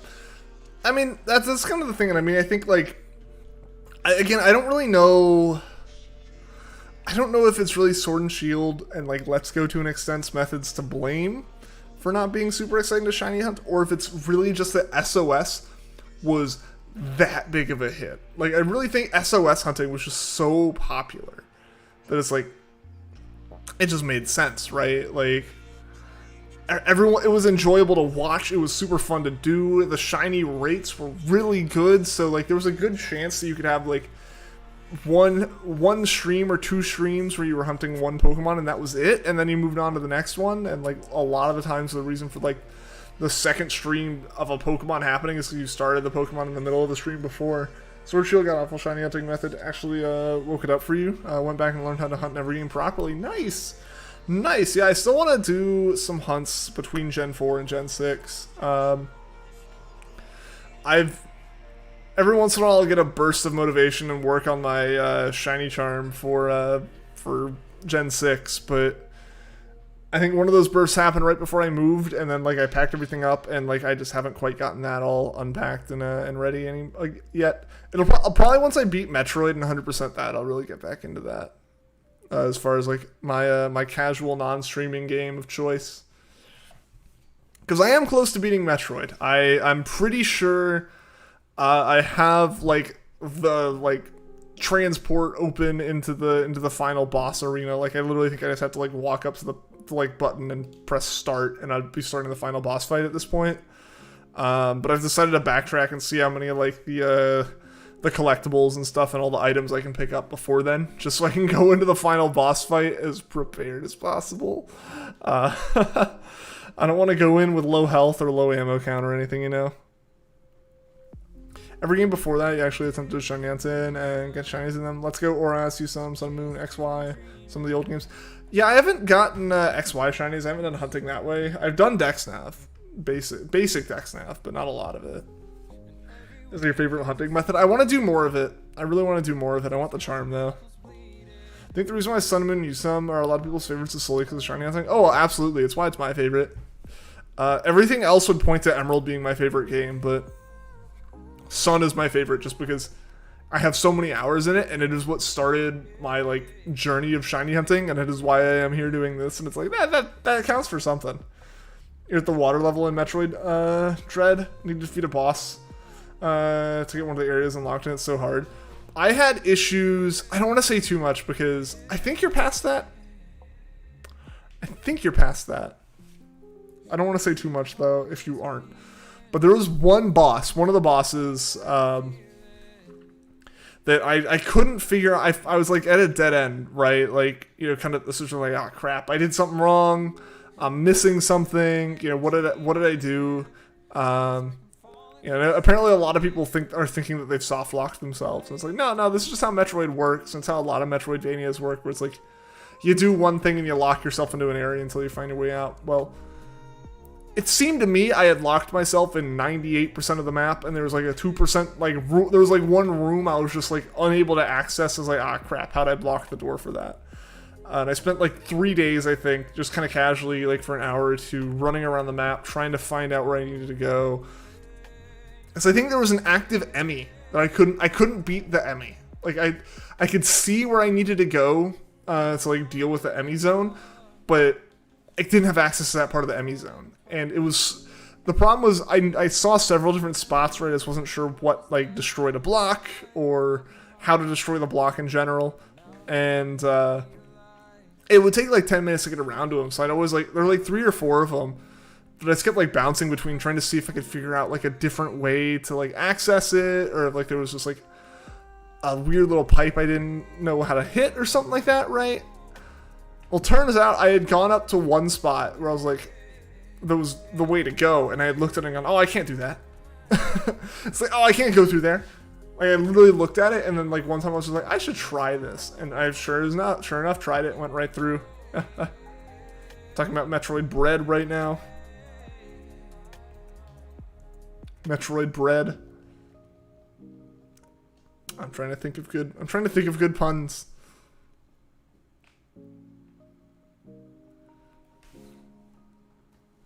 Finish today's Inktober drawing. Nice one. Nice. What was the theme for today's? I don't know why I didn't do it in black and white one, even though you could save right at the starters in both. You probably just wanted to do two.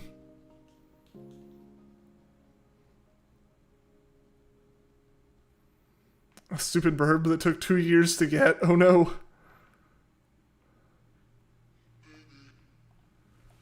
Nah, but Metroid's been really good. I haven't played any Metroid games before this. The only Metroidvania I had even played before this was Hollow Knight.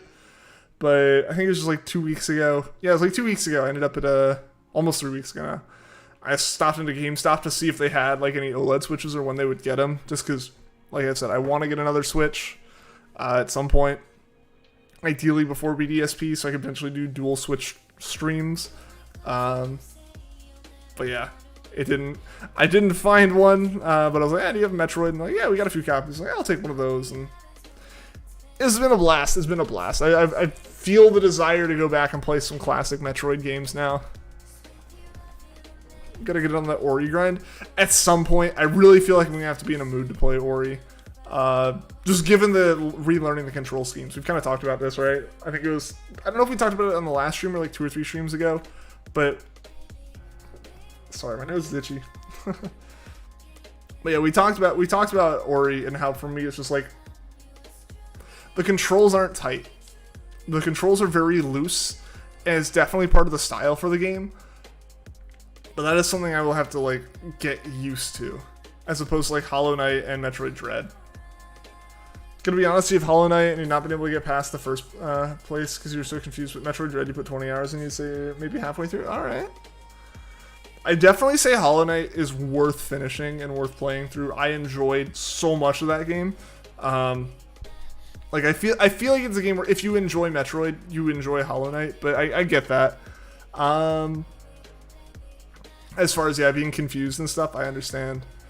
Because it's a similar situation to Metroid, right? Where it's like sometimes the place you need to go is like a wall where like Metroid's just like screw you.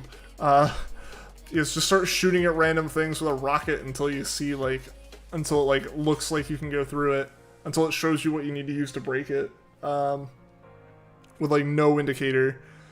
Whereas Hollow Knight, generally like the wall will look a little crumbled or something like that, and then if you hit it, it breaks. No one see your Metroid rap?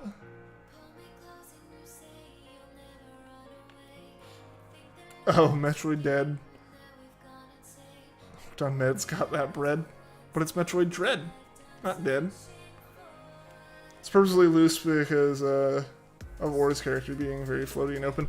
Oh, absolutely. I'm not saying it's bad. I'm just saying it's different, and it's definitely a style. Like I said, it's a style choice. It's a design choice they made for the game. So it is, for me, that's a little bit weird. It's a little bit wonky. Thing is, you shoot at things normally, so maybe it just clicks through your brain. But hey, that's honestly, yeah, I totally get that. Hey, what's going on, gamers? Welcome to the stream. How you doing today? How you doing?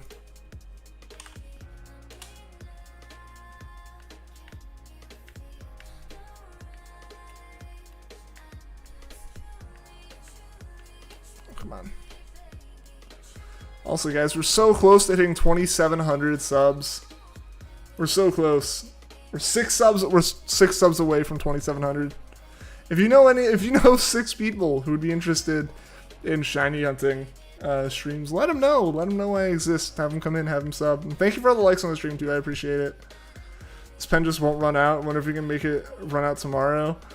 I'm surprised it survived today, Juan. Like, looking at it, it looked like it was so close to being out. Like, at this point, you just have to have, like, ink in the tip of the pen, right?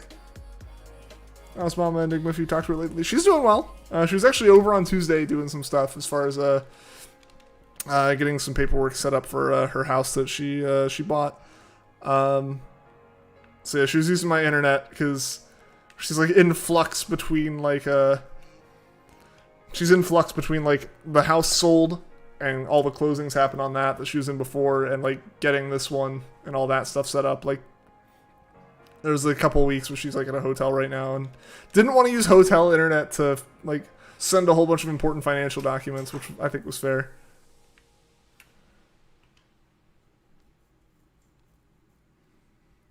It does take getting used to, and it's hard. Oh, absolutely. Yeah, that's the thing. That's what I said. I just had to be in the mood for it, right? Like, I have nothing against the game in any way. Like, I don't think it's a bad game. I've been excited to play it. I just, as soon as I bought it while I was like still in the middle of finishing Hollow Knight. And so one, I didn't want to like have to like have 2 sets of controls in my head for that. And I really didn't want to have 2 sets of like feels for the controls. How's your favorite cat doing? She's doing well. You missed the story earlier of she totally misjudged a jump and basically almost had like a Lion King, Mufasa moment on the back of a chair. It was like clawing onto it for dear life. Literally right there. It just won't kick the bucket at this point.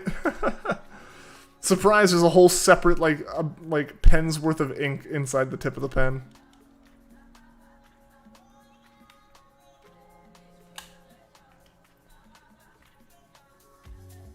I still think it's so cool that like it leaves like a little mark after each day. Long live the king.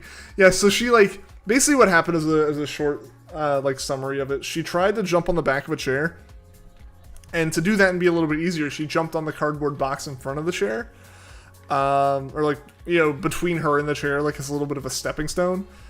And she put her paws on it and fell through the lid because the lid wasn't there, basically. Like one of the cardboard box flaps was down, and that was it. The rest of it was just an open box. So she fell through, and I heard like this loud crashing noise, and then she was like frantically trying to pull herself up onto the chair. I think the best games are hard games that are very forgiving in your opinion, like Breath of the Wild, Celeste, Metroid Dread, Donkey Kong, Tropical Freeze, etc. That's just you. I get that, like a game that's like good and challenging, but it doesn't punish you too hard for failing. Like, yeah, like I get that, in the sense of like the worst that happens in Metroid, right, is you either get thrown back out of the Emmy zone or out of the boss fight, or if you die to something other than a boss or an Emmy, you just spawn back at your last save point. Like, that makes sense. That makes a lot of sense.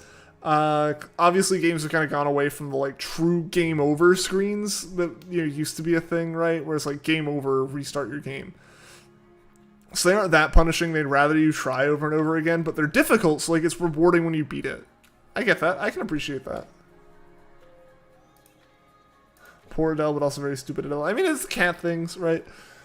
Or just in general, like animal things. I mean, if you're looking like up at something from below, and usually those have the top. She's jumped on boxes that have been there before. Just usually those boxes have had like foam in them or something to keep them solid. This one just didn't, and I didn't think about that. But it's like several years, like almost 10 years ago now. It's kind of crazy. Like I think 8 or 9 years ago at this point, one of our dogs was like still a very young puppy. It was kind of jumping around, freaking out, wanted to be part of like dinner being made or something. Like the whole family was in the kitchen, and just like the dog just jumped to the counter, but happened to jump up to the kitchen counter right where the sink was. Cleared the counter and fell into the sink. And that was the first and last time he ever tried to jump on the counter. Hey, Flint Beard, welcome to the stream. I'm doing well. How are you doing? Hope you've been having a good day.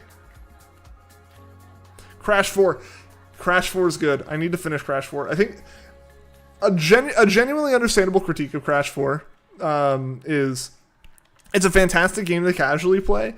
It's a horrible game to try to 100% complete. If you go for all the relics and all the tapes, or like all the rewind tapes, all of the gems, going for everything in Crash 4, all the inverted gems and everything is insanely difficult. I really don't want to do school tomorrow. I can barely walk with you. Your legs are killing you. From what, man? My back's hurting a bit because I messed up in a cart yesterday.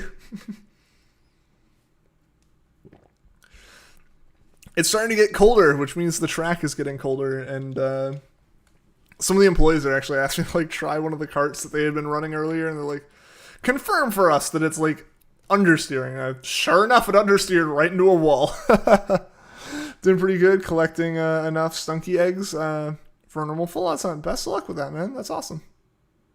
Try 100% a Lego game. I kind of want to do that with Lego Star Wars at some point. I think that'd be a lot of fun.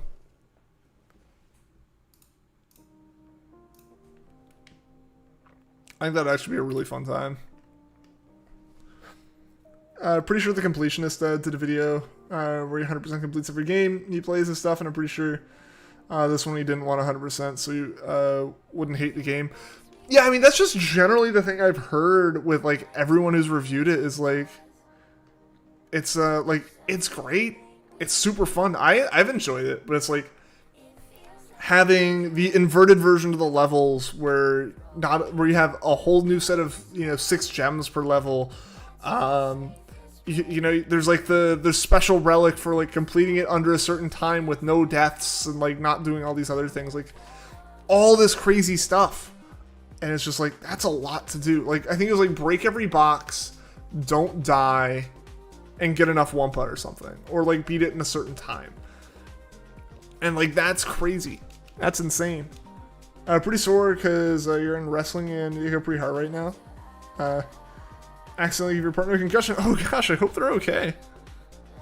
Yeah, basically what happened with me is the go-karts that I race every week go up to about 45 miles an hour, and what happened was I went into one turn that generally is already like pushing it in some of these carts, but this one cart was understeering in every corner, so it was basically just like you turned in and it just kind of kept going straight.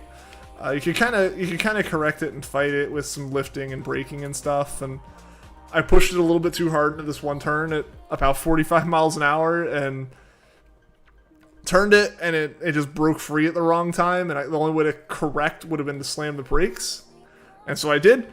And instead of having 2 wheels skidding, I had all 4 wheels skidding, and I slammed perfectly sideways, like boom, into a wall, and my back did not like me after that.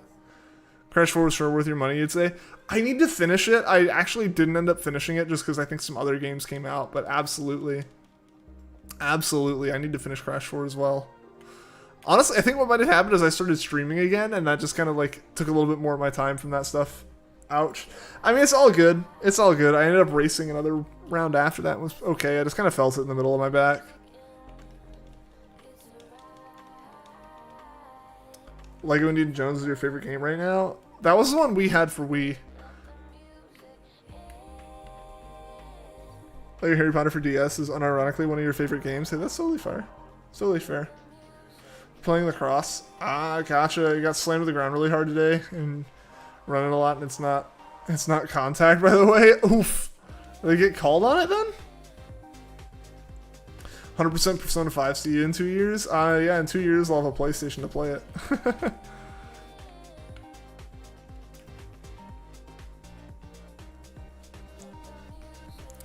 Yeah, the walls being really close is the one like kind of downside about the track I go to. It's one thing I've noticed in comparison to going to some other tracks where it's like, where like the carts might go a little bit faster at the other places just because they're gas powered or they're just a different series of carts in general. It's like get up to like, instead of being like able to be electronically regulated, it's just like they go until they stop going, and like their top speed is like 55. So like, and even bumping up to like some of the cars that go like 65 or like 85, like, those, like, you've got runoff on like an outdoor track versus like the one I usually go to like weekly, just 'cause it's a little bit closer and a little bit cheaper, is indoor. So like the track edges are the walls. It's like, basically it's like take like a small store from a strip mall and put a racetrack in it. That's literally what they've done. I think on one side of it is a Publix, and on the other side's like a gym. So like, it straight up is like a store that just has like a racetrack in it instead of like aisles. So like, you know, for space efficiency, they can't just have like the edge of the track and then a curb and then a wall. It's like, no, the wall is all three of those things. No, gym teacher didn't do jack. Oof. Said you should have moved. You're running. How are you going to move when this guy taxes you around like a football player? That just feels like it's against the rules of lacrosse in general. Yeah. 100% Xenoblade Chronicles 1x2 1 for 3DS Definitive Edition when? Tomorrow. You know, I'll do that in a day.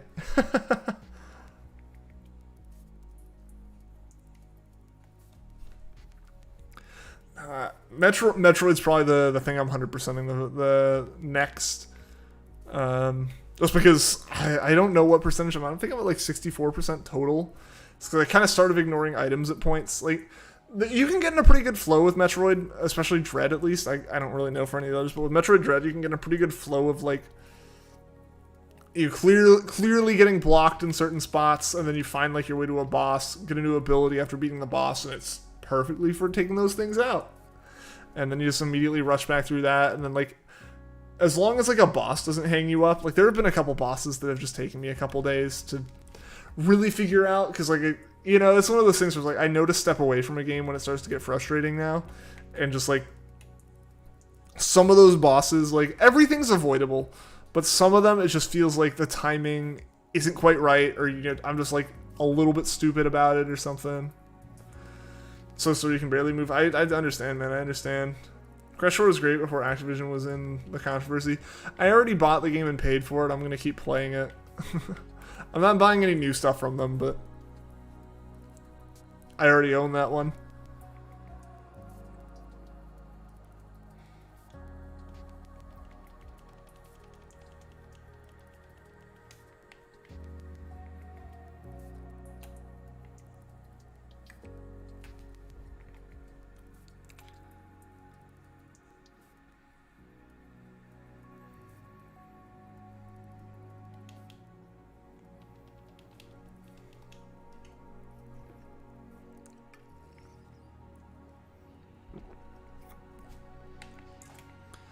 Good up, you're still gonna buy the games. It's not gonna stop you from playing a game series you enjoy.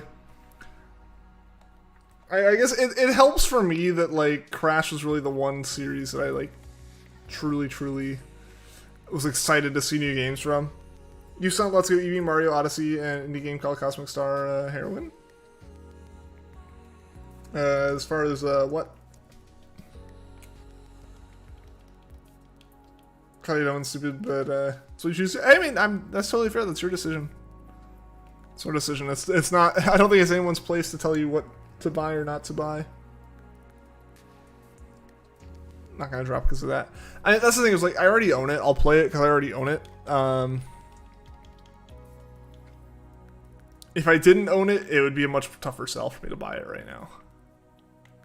But like, it's well out of any kind of refund period. So there's no doing anything about that. Calling out tonight. All right, see you later, Juan. Thanks so much for tuning into the stream, man. Hope to see you again soon, dude. I can use you 100%. Ah, I got you. Mario Odyssey was really fun to 100%. Getting up to the 999 moons. I'm glad it worked out really nicely. Sorry. Nose is itchy. I thought I found a solution for this, but apparently not. But yeah, Mario Odyssey was really nice that like the 999 moons, because you had to buy the last like 60 or something like that. However, it worked out like you could buy 10 from each location, like each kingdom, and it worked out perfectly. Talked about Activision games in general too, and that's totally fair. I figured you weren't talking about anything specific, but for me it's just like I'll play the ones I have if I want to play them, but the only one I have for the only game on Battle.net I have any interest in at the moment is Crash 4 anyways.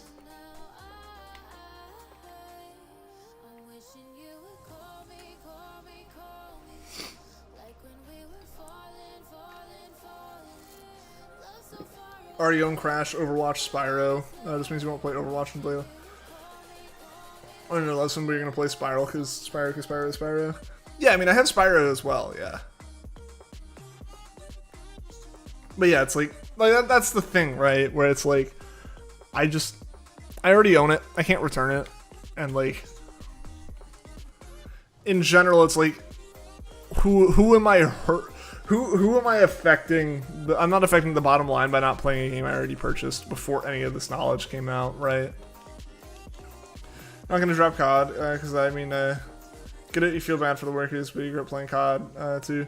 Not gonna drop the series, like you said, but that's fair. That's fair. I probably won't buy more COD, but like I said, I'm not buying any new stuff from them, but if I already owned it, I'll play it. Overwatch I already didn't play, because I already dislike it. Play Modern Warfare 2 with your friends at their house, because it's so much fun. Again, yeah, if you already have it, like, I don't think there's... I've never understood the whole, oh, I don't like what company did, I'm going to stop using something I already bought from them. It's like, they already won. You're only hurting yourself at that point. You know, like, if I was like, oh, I'm going to delete Crash 4 and Battle.net from my computer, it's like, they don't care. One change in the number of installs, which I don't even think they really see the uninstalls, it just gives one more day of me being an active user.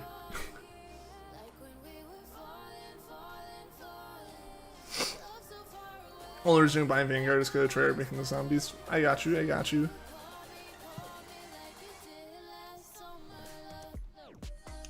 Yeah, I never got into zombies. I was never really into the horde mode in games. Like Firefight and Halo wasn't really my, excuse me. Like Firefight and Halo wasn't really my thing, and, you know, all that kind of stuff.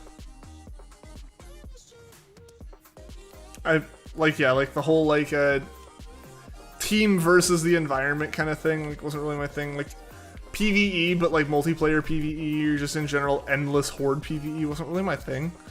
PvP was where it was at for me more than anything. I think returning a game literally makes things worse, because it just makes it so someone can buy a copy you sold back and you accidentally benefit a company you don't like.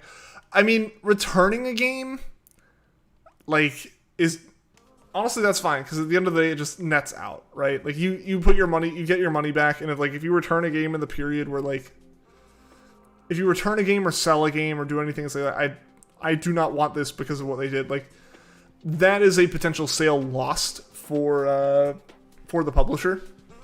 Either you return the game soon enough that it was returned like a new game, and your sale was removed from their system, or if you like sell a used game to GameStop or just to someone online, that's a sale that the publisher doesn't get. So like that makes sense. The one thing that I don't get is when people, because I know this has happened several times with many different companies, but the one that comes to mind because it's happened multiple times with this company is Nike. The number of times Nike has been in the news for various controversies, which almost always are stupid things. Like the number of times they've been in and people have gone like, I'm gonna burn all my Nike stuff. It's like, what are you, how are you hurting Nike here? They already have your money. It's not like you burning your gear is gonna burn that money out of their bank account. They already have it. The best thing you can do is like donate it or, you know, sell it, right? Like, and prevent someone else from going out and buying new Nike stuff.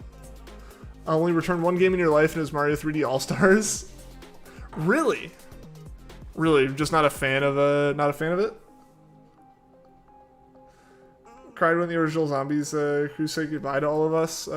Players of Black Ops 3 Zombies ended. Or do they move on to other stuff?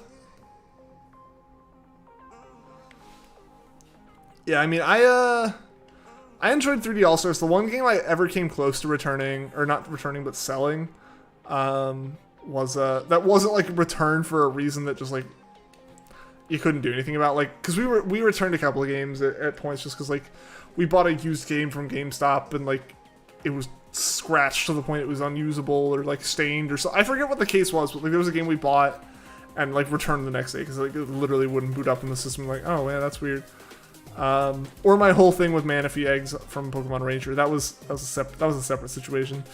But the only time I ever considered selling a game because I disliked it so much was COD Ghosts. It just took me too long to realize I disliked it. Get the shiny on 2, 3, 4, 5. I'd be okay with that at this point. That's not too far away. Didn't like Sunshine, he saw Xenoblade 2 was the GameStop. Hey, that's fair. That's fair. Oh, they're no longer the voice actors. Oh, okay. I was like, did the development team leave?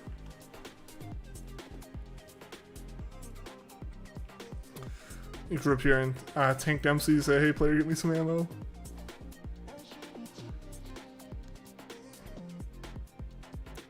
I still need to play Sunshine. I really only played Galaxy. I basically bought 3D All-Stars to play Galaxy. Which honestly to me was worth it.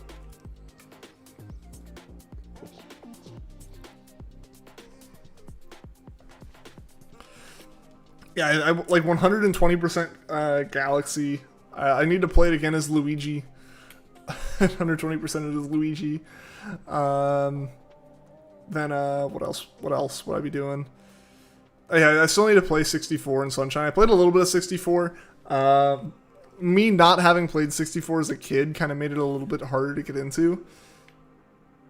Also, me having just played Galaxy made it a little bit harder to get into. But Sunshine, I haven't tried Sunshine on there, and I do need to try Sunshine. Actually, really enjoyed Mario 64, but hey, look, the expansion pack. I am very much not a fan of the expansion pack and the way they're handling it. It's just so expensive for that. If it was cheaper, or really if it was just bundled in with Switch Online, like default, I'd be super excited for like the N64 games coming to the Switch and everything.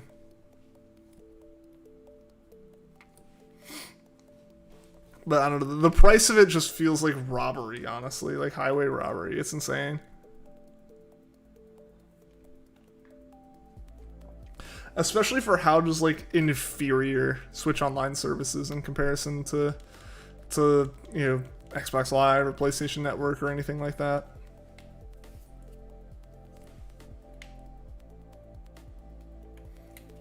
And when the games, because it's like, sure, it's like you get N64 games, you get Sega games, which is pretty cool, but like, we gotta really think about it. A lot of the, like, Xbox Live, generally you have Game Pass. And like, if you want to compete with Game Pass in terms of price, you better compete with Game Pass in terms of game availability. And like, sure, you're adding in N64 games, but like, that'd be like paying the amount that people pay for Game Pass just to play original Xbox games. Like, that's not gonna fly anymore.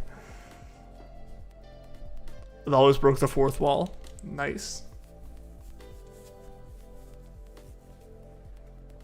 Man, I really thought I got rid of the itchy nose. I think today it's partially I got sunburned last weekend, and that's finally going away. You know, you get all itchy after that.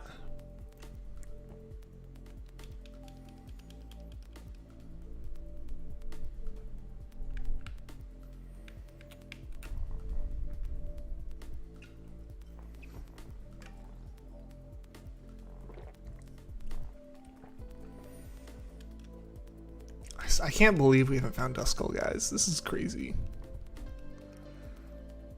The fact that we're this far over odds.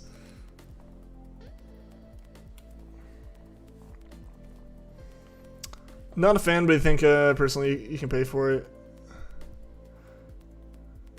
I can pay for it. It benefits you a lot. It's very valid to hate the expansion packs. Hate it in a way. I wish they had tiers like an N64 tier. I wish there were fewer tiers separating out. I really wish it was just like, hey, you know, here's new stuff added into the current Switch Online. Like, that's all it needs to be. Because Nintendo Switch Online just still, to me, as an online service, isn't worth more than what they give us. And like, the current like set of games is kind of just like a consolation. Hey, we understand like it's not super great, but you get these. It's like, yeah, Nintendo games, that's what you're good at. You know, let's avoid the whole, you're terrible at online, but, you know, yeah, you're good at games. You made some good games. I want to play those. And it's like, really, that's just continuously the consolation. I feel like as they continue to lag further and further behind, they need to give us more and more games to make up for it. If they're going to go that way. I don't know, in general, I'm also just very much not a fan of paying for online services. Don't think it was taxing to get the N64 games and import them, though. It wasn't. I doubt it was. Did you see the new Pokemon revealed? Yeah, the new Zora and Zoroark forms.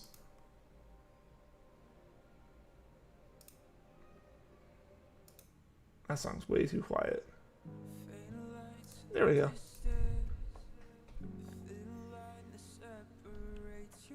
Yeah, but the new Zora and Zoroark forms, those look so good. I really like them. I know some people don't like Zoroark, but I think that's totally fair. But I really like it. I'm excited for it. Think of them. What is their typing? I don't actually know what their typing is. Sega part feels useless and likely a reason to make it pricier because they have to pay Sega. They probably pay Sega a little bit, but at the same time, I feel like.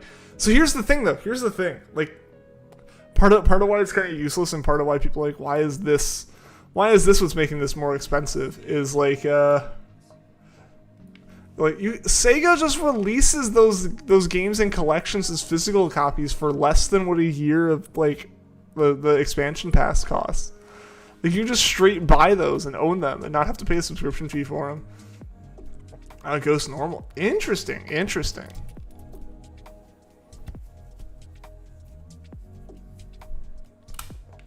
Like, I think them being on there is a good thing. I think it makes sense. It's like Sega doesn't really have a place to release that kind of stuff. So like them putting it in like the Switch Virtual Console is kind of cool. It's kind of cool that like the Switch now has an official Virtual Console set of games from not Nintendo systems. 3 immune and 1 weakness. Ghost normal still. Yeah, no, that'll be awesome. That'll be really cool. But yeah, like, I think the Sega part's cool. But yeah, if that's what they're using to justify the price hike, then like literally you can just gesture to like their current game library of Sega retro collections and be like, no, no, I'm good without this. You know, so it's like, I don't know. In that regard, it definitely, it's just very pricey. It makes no sense to be as pricey as it is.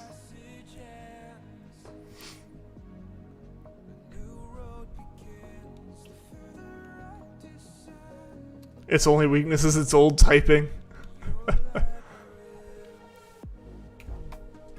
Its arch enemy is itself.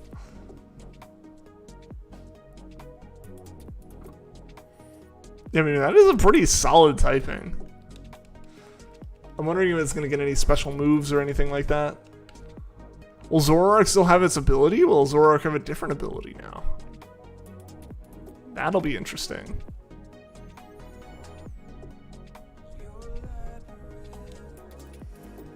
Be mega mad if they did GameCube games and made it a tier higher than N64 expansion packs, though. I wouldn't be surprised if that's how it worked, though. It's Nintendo. Nintendo just does not want to understand online. They refuse. They refuse to understand online. Whenever they see a good idea from another company, they have to figure out a way to make it worse before they release it. Like, let's be real. Nintendo only is afloat because they do have some really killer first-party titles and are the most innovative when it comes to hardware. That's it. Like, they just really lucked out in having a lot of really good first-party titles that they can really hold on to. Yeah. Because as soon as the whole video game world went online, they just decided to not keep up. They just decided it was a fad and they were going to let it roll on and roll out and not worry about it. But it's like, no, it's the way it's going. It had the illusion that it used against the cameraman, so either same ability or similar one. True. It kind of seemed like to me like it popped out of nowhere. Like it seemed like it kind of like was just invisible. It wasn't like hiding as another Pokemon. I might be wrong though. Hey, what's going on? Team Creation Win Leader Nebby. Welcome to the stream. How you doing today? That was a horrible voice crack.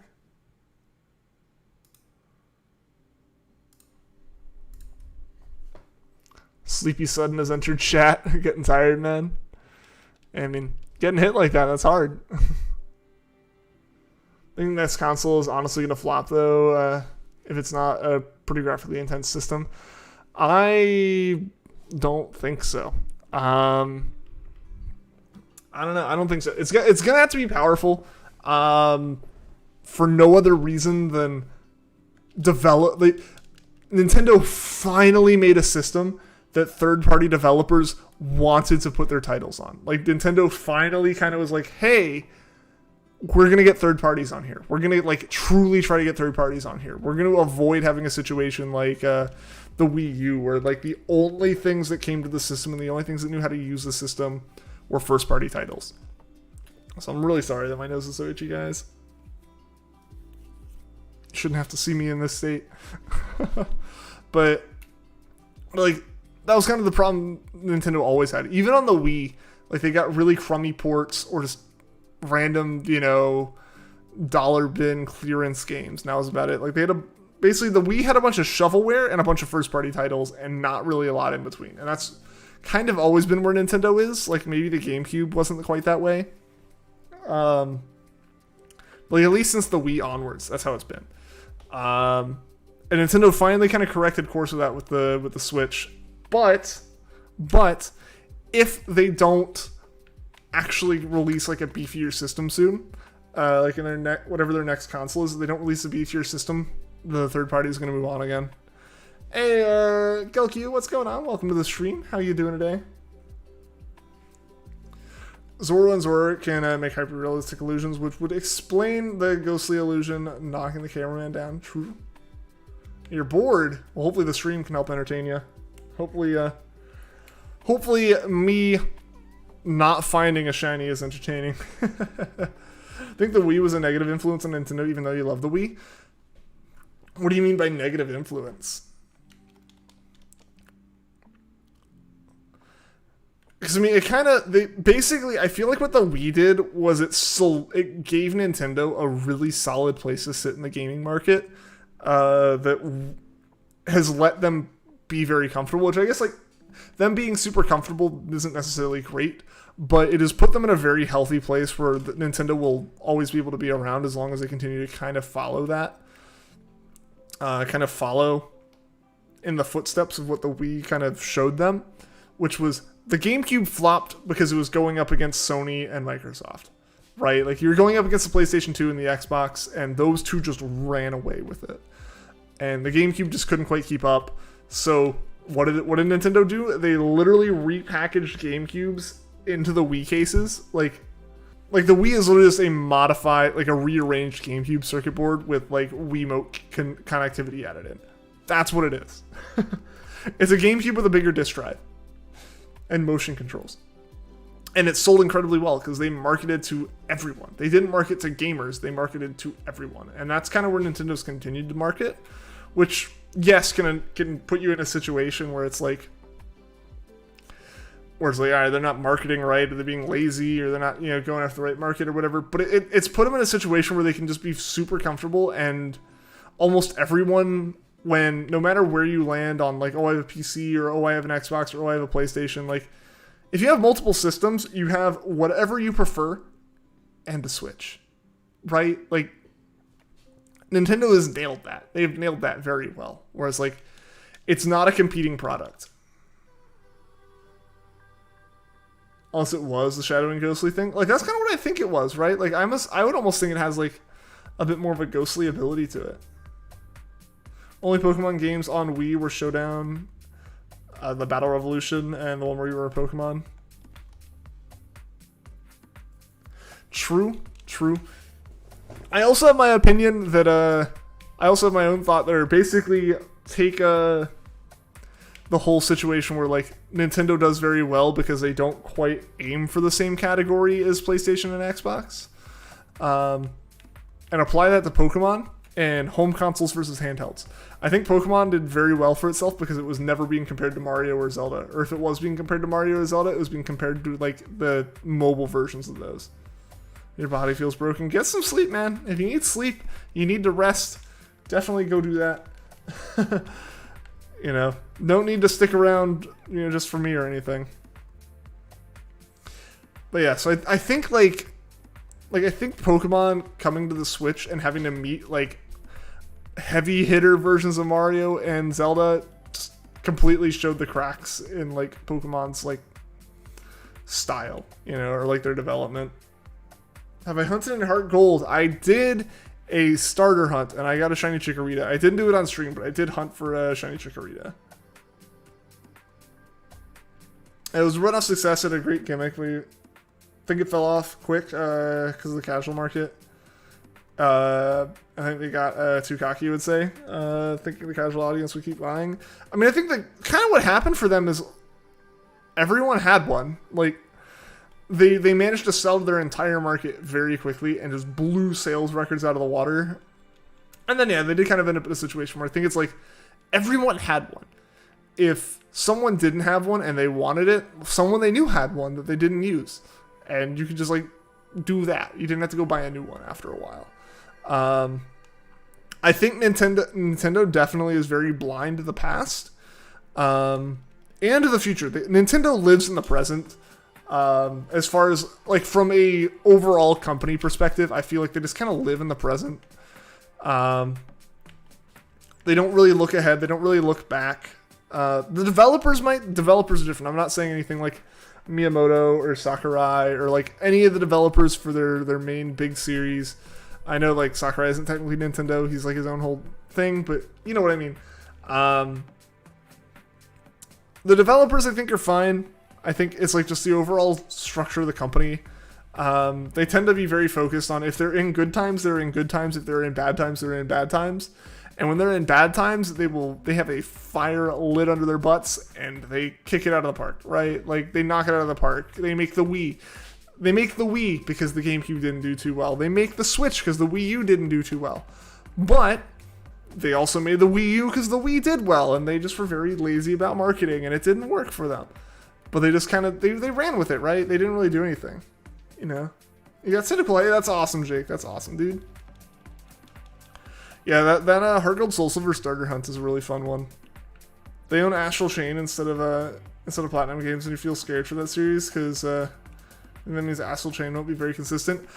They honestly, Nintendo, when it comes to their games, I don't really worry about Nintendo when it comes to anything first party by them. They tend to do well by their games. As a whole, for the company and for the fans, they don't necessarily do as well. But them doing very well by their games has always kind of held them afloat, you know? It's always kept them very solid. Yeah, Mario, always fantastic. You know, if they do have a mistake with one of their actual games, they do correct that. That gets fixed. You know, that they don't make the same mistake twice with their games as far as like I'm aware, right? Like their games do well, but yeah, they can be pretty rocky and inconsistent with their systems or their policies and everything. And generally, it kind of feels like we're Nintendo, we have Mario, we can do whatever we want. But it's like as long as Mario is good, you know, it's basically like Nintendo is very rock solid with their games, but Nintendo is to their consoles the same way that like Team Sega or Team Sonic is to Sonic, right? Where it's like once Sonic's had a couple of good games, they make garbage, right? Like it happens. It happens. They can't. It's like as soon as they realize they're about to just not be able to make Sonic games again, they make fantastic Sonic games and get people hyped about Sonic again. They make good decisions as far as bringing in the fan team that made, you know, Sonic Mania and stuff. Like they do all these really smart things when they're about to like go under, but they don't do the smart things when they're doing well. And I think that's the same case with Nintendo and their consoles. I would not be surprised to see them just kind of lazily making the next console. Like the engineers themselves, extremely smart. I don't believe that they're going to be dumb or anything, but you know, I think like the decisions being made in terms of what the next console should do probably aren't done with the same conviction and like understanding of we need to make a good system as happened with the Switch. If that makes sense. Where it's like the Switch was because the Wii U was failing to the point that like Iwata, you know, took a salary cut, you know, to make sure his like employees didn't like get fired because of it. Right? Like it did so poorly because of that. Because you know, they marketed it terribly. I think Iwata had a vision for the Switch and wanted to make it happen, but we gotta make something. The Wii's, you know, we gotta make another Wii. And so it's like, yeah, they just kind of get stuck in these really weird, poor business decisions, I feel.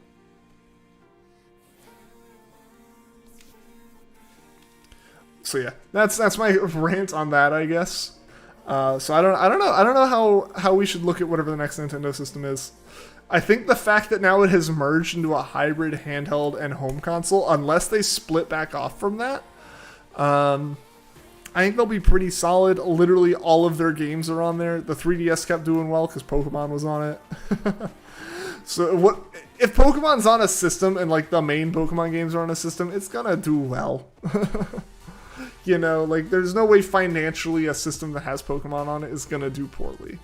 Especially assuming Pokemon kind of gets its act together again.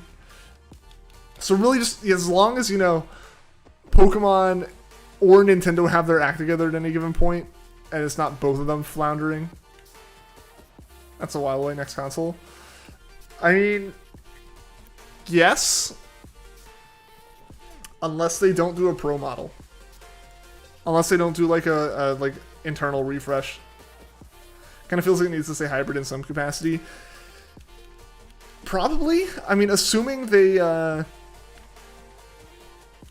probably. Assuming they don't bring back a handheld, they definitely... As Nintendo, they want to have a handheld. That's their thing. They do the handheld still. No one else does handheld still.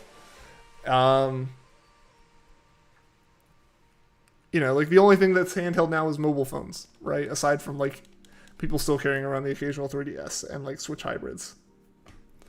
So like, yeah, I really want them to keep doing handheld to some point.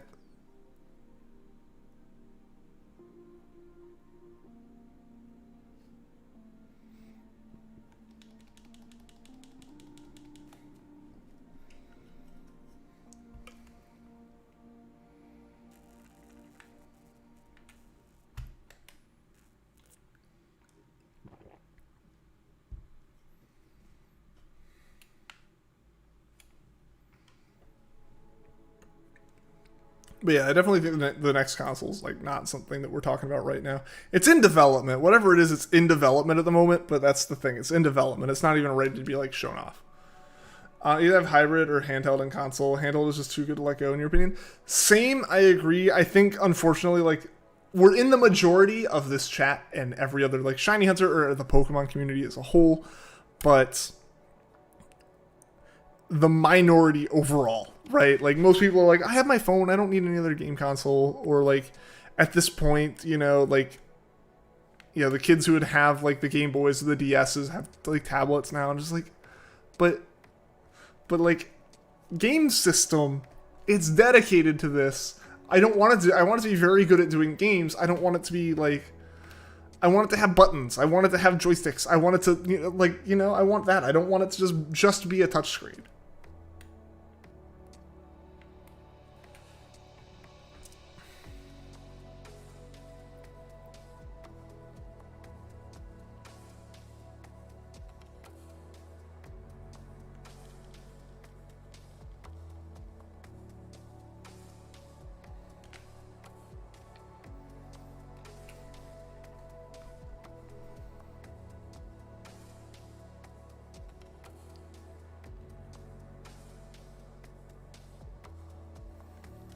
It's like, I don't know. I feel like mobile phones are just too powerful at this point to like come out with a console, you know, a handheld. I feel like at this point, any handheld that's like purely a handheld that comes out is either going to be insanely expensive or get flamed just because like comparing its like specs, it's like, oh, it's worse than a phone. It's like, yeah, but it's also not like $1,000, right? Like you look at any new phone and it's like creeping up to 1,000 or well over 1,000, and it's just like, that's a lot.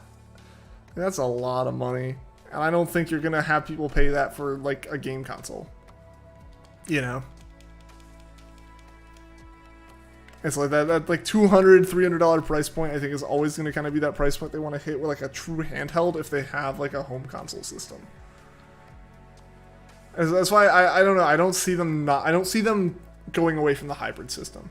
I don't see them going away from hybrid, assuming they want to keep handheld around in some form. Granted, they might also look at stats for like Switch usage stats and see that like 90% of them plus are being used docked only. Switch is almost at 5 years old, average console lifespan 6-7 years. So you think like it uses the new console 2023 or 2024? That's kind of what I would assume as far as teaser time.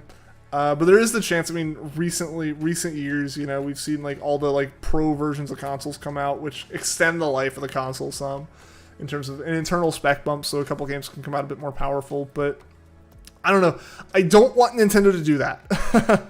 I said this when the OLED was announced. For one, the OLED coming out is just, it's not a pro. Don't feel the need to upgrade if you don't. If you weren't looking at a Switch before the OLED was announced, don't look at a Switch. Don't look at it like you don't need an OLED Switch. If you weren't looking at a Switch, just get the OLED one. It's a bit better. It's got a better screen. It's got a better dock. Yeah, so it makes sense then, but it doesn't make sense like as like an upgrade for people. For me, I have a like first round revision Switch. Like my Switch was like in the first like 2 or 3 months of production, so like it's not a red box that has the bad batteries. It, you know, it has like the issue. I think it has a little bit more issues with Joy-Cons, you know, stuff like that. You know, so like I was already looking at a red box Switch, so I might get it. But my thought back then was, thank goodness they didn't make a Pro, because Nintendo is notoriously bad at naming that stuff. You know, like the new 3DS XL, the new 2DS XL, you know, all these like different names and stuff. I prefer them to make a Switch. I'm fine with them making a Switch OLED. I am fine with them making the Switch Lite. But like, if they introduce an actual performance bump tier, I think it's going to be terribly named. I think it's going to be really confusing, and it's not going to do well. I think it would hurt more than anything. Hey, Frank, what's going on? You're shining out saying Pumpkaboo. You're just trying to get to 500 KOs. How close are you, man? Best of luck with it. So yeah, that's my opinion on a Switch Pro. I would prefer they didn't do that. And yeah, in like 2 or 3 years, we actually just start seeing stuff for a new Switch or for a new Nintendo console. That would be my preference. You know, like the Switch is still okay. It's definitely underpowered in comparison to other consoles, but it's not trying to be as powerful as others. But it does need to get a little bit of a performance bump if it wants to still compete with if it still wants to like it's not competing, but if it still wants to be capable of like running new games, like developers are going to stop wanting to release stuff. I mean, we've already seen it. Kingdom Hearts is just doing cloud games. It's not actually like loading anything to the system. It's all cloud gaming for that. I know Control is like that. Control is just a really heavy game anyways. But like you're going to start seeing more cloud gaming happening on the Switch than actual games getting ported, because it's just too much to port them to Switch and downscale them, you know?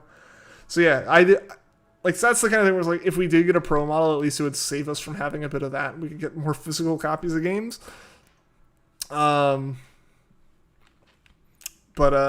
just other than that, like, I don't know, I'd prefer a new system. 270 battled. Hey, over halfway there. Making progress, man. Best of luck.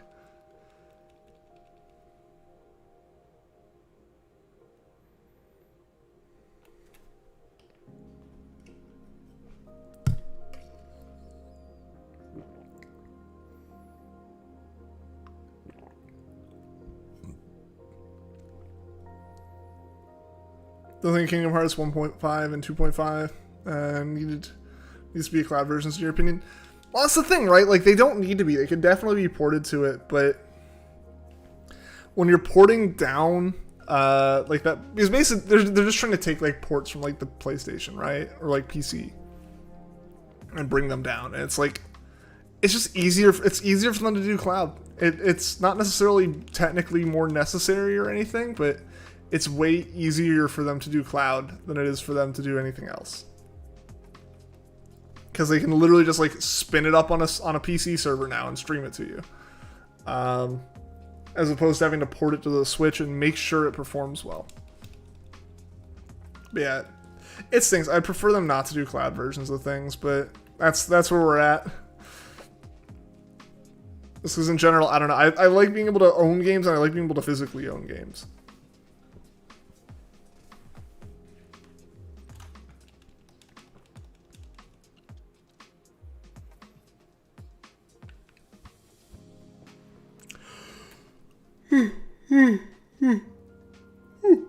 Oh, excuse me.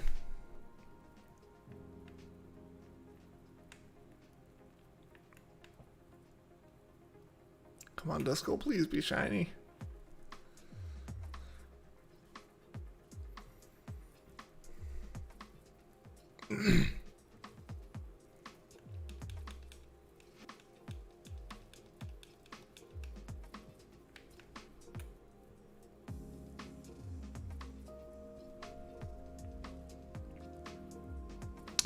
Yeah, but if we did get a new hybrid console in line with like the Switch, what do you think would change on it?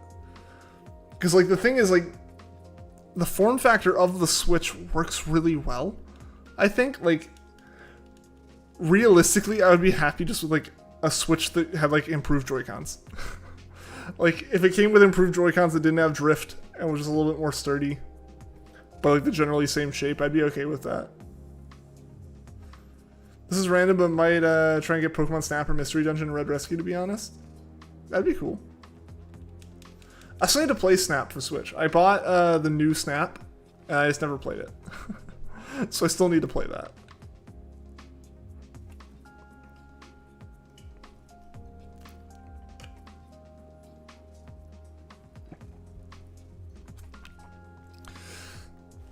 Man, I swallowed that water wrong, and I tried to hold it together, but I couldn't. Ooh, excuse me.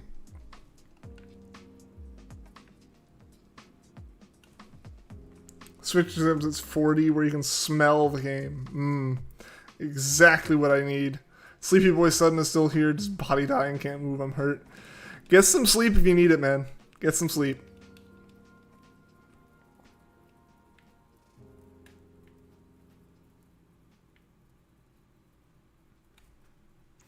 Or they made an actual console, but a mini screen Switch is able to be taken out and used portably. So, how would that? Because like if you pulled it out and like it still worked, that would be the console then, right? Like that would basically be. What do you mean? Like there would be more like stuff in the dock for upscaling and stuff?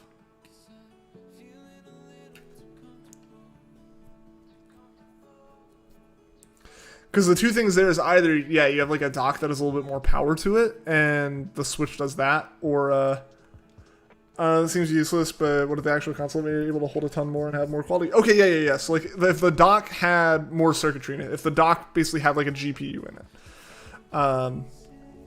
so like, the core console would still have to be the Switch. At the end of the day, the handheld would still have to be the core device in order for it to be transported, but you'd basically slot it into the dock, and the dock would have an external GPU and like an external hard drive that would be added into the system, so it could use more GPU power to make the game render better. It could have more storage on it. So yeah, you could have your vital games on the Switch and like less vital games on the storage unit.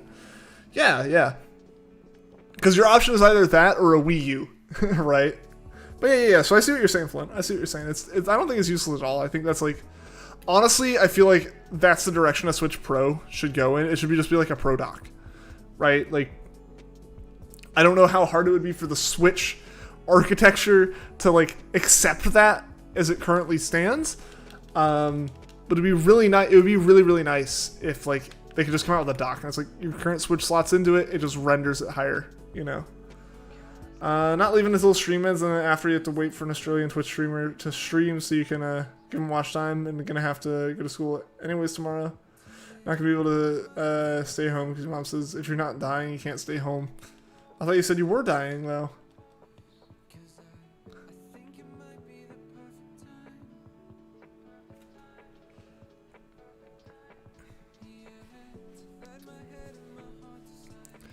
Yeah, so I definitely think like the idea of a dock being an external GPU. I hadn't thought about the external hard drive side of it, but that would actually make a lot of sense. Need a Switch that can run on 120 FPS 4K screening capability, high ray tracing, waterproofing, GameCube, light controller so you can play your favorite game of all time, Pong. I don't know, man. I think you're going to need a little bit more than that for Pong. I was about to go on a whole like rant about how like I hate the fact that like the consoles now are advertising like the 124K like ready and stuff. It's like you're not though. You're not though. Most people aren't even plugging into a TV capable of that. So why would I care?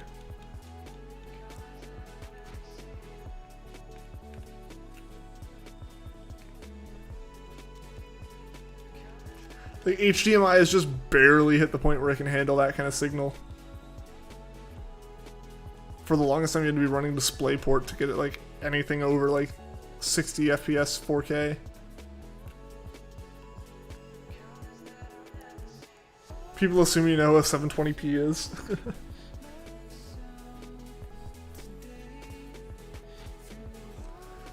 Your body is literally broken. Why did you have to be on the team that sucked? Oh no. Couldn't you know how to play the cross already and your body is sore? Oof. Yeah, this is why I don't do sports. I say and then I climb into carts and race around and it's like, yeah, I don't do sports. I could get tackled by someone and then like I'm totally fine going and sitting in a seat with no seat belts that goes 90 miles an hour with my butt like an inch from the ground. That's fine by me. It genuinely is. I would be totally fine with that. But potentially getting hit by someone else? Nah, that's not me.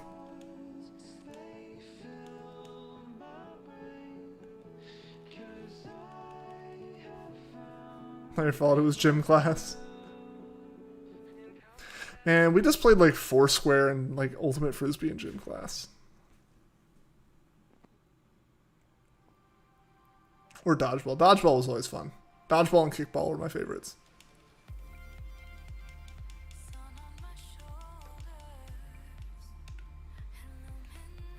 Because we never like played proper dodgeball.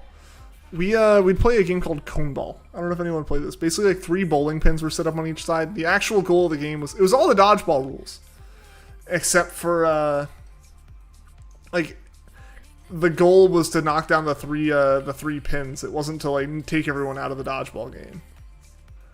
So there's a little bit more focus on the cones than the people. Ultimate Frisbee is amazing. Ultimate Frisbee is fun. It's been a long time since I played it. I'd rather go karting with a person who hit you a whole lot. Like, you'd rather do that, to be honest. Nah, you really don't want to be getting slammed around by people. That's like, for one, that's the way that they get thrown off the track. But, not to mention you have gym at 10 a.m. Oof. That's early in the day. The best version of dodgeball? Heck yeah. Ping pong, best sport in your opinion? It's so fun to watch. I always liked playing ping pong, but I never got to play it a whole lot. Oh, what's going on, King? Tennis is the best? Never really got into tennis.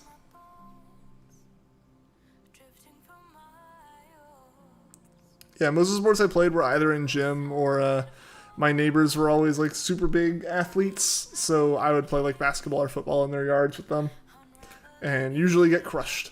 The one thing I was good at in football was I could be an okay wide receiver just because I had reach. You know, you could put the ball like 8 feet in the air and I could just grab it. It's like, you just put it out of the way of everyone else. Might need to do a sports tier list. If I can put motorsports in it, everything else will be F tier. Just for the sake of scale.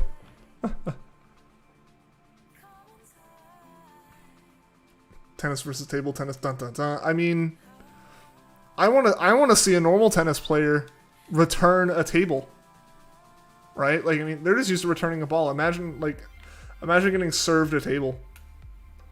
I don't think they can handle it. This is why table tennis players is better.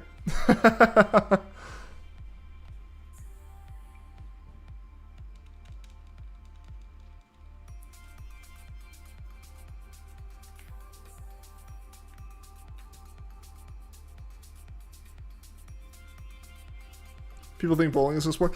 Bowling is definitely a sport.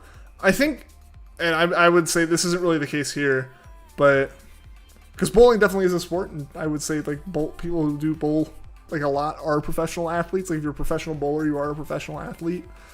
But it's definitely one of those things where it's like it's a very different level of athleticism.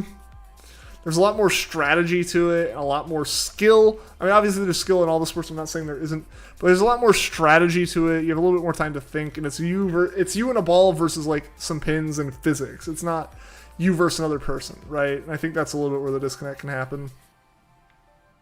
It's you versus another person, but it's not head to head.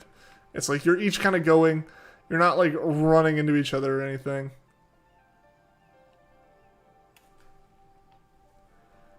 My, how the tables have turned.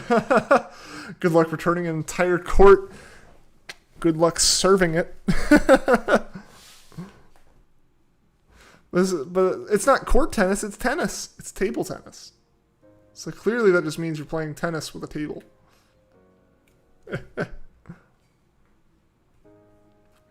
But my whole tangent about sports and athletics being different is like back before esports really caught on as a thing. I didn't do esports, but I did competitive robotics, and we'd always like consider it a sport to a point. I mean, it's like everything about it, the fanfare, the intensity, the amount of practice that went into it, it all like lined up with sports. We put in as much time, if not more time, than most of the other sports teams at our school. And like we went to competitions and faced off head to head, but it's like we're not athletes. Like at the end of the day, it was a sport. Competitive chess, versus players, score based against the teams at Brushfield Field. Yeah, I mean that's the thing, right? Like where it's like you are going up against people, you are competing. What about table? Tennis table? That's the table that you play ping pong on. But yeah, I would always make the argument, and like we would always make that argument, it was like competitive robotics was a sport. It was an athletic sport, but it was a sport. I'm used to make the comparison to motorsports, but oh man, that is a very physical activity. It is insane how sore your arms are when you first start like racing. No power steering, nothing like that.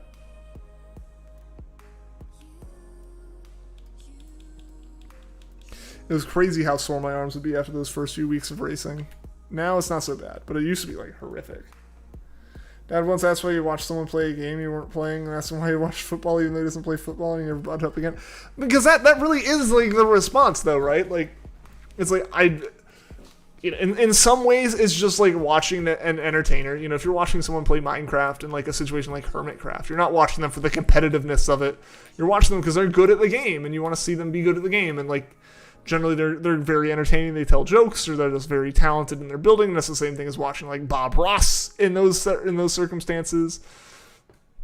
Then you watch someone play like you watch like a Rocket League tournament, or you watch Overwatch streams and stuff like that. And it's like, yeah, you watch it because the same reason you'd watch a competitive sport. It's like, I know the game, but these guys are really good at it. It's fascinating to watch them play it this way. I root for this team and stuff like that. Bowling has quite a bit of strategy to it. Like you said, it's not about getting the strike. It's about how you get the strike through. How is your form, the strategy? Yeah, I mean, I watched I'm assuming you saw the Veritasium video and all of it, but like you have different balls that rotate differently. It's a little spin differently on the floor, and the floor, the oil on the floor gets like moved around over time, and it's all craziness. Maybe like Overwatch, but you're not much of a lunatic to watch Overwatch streams. I saw Overwatch League in person one time. I had no clue what was going on, but I saw it in person one time.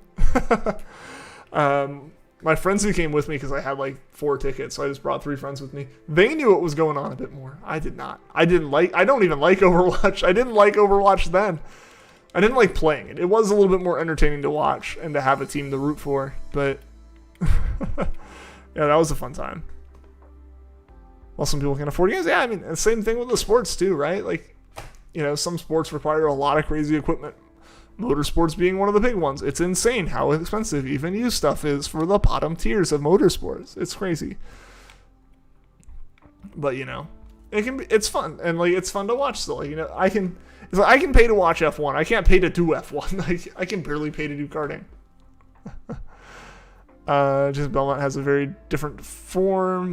Two-handed roll, but pulls it off well. Interesting.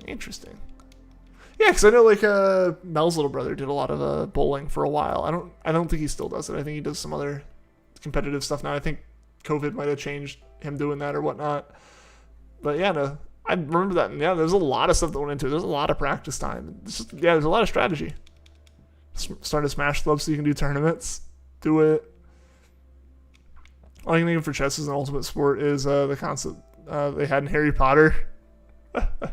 Yeah, the moving pieces. When Ron was on the board.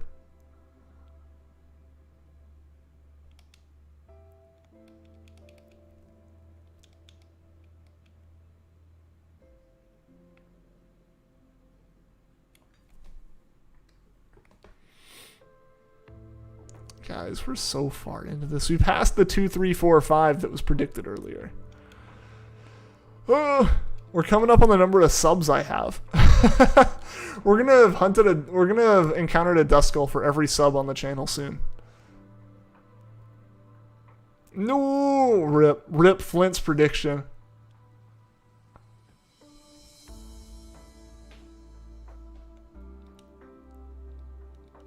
And the club for good when ledge camping starts happening with Lucina.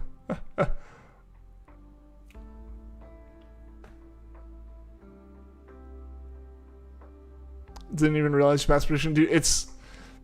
The encounters start to blur, man. They just start to kind of happen.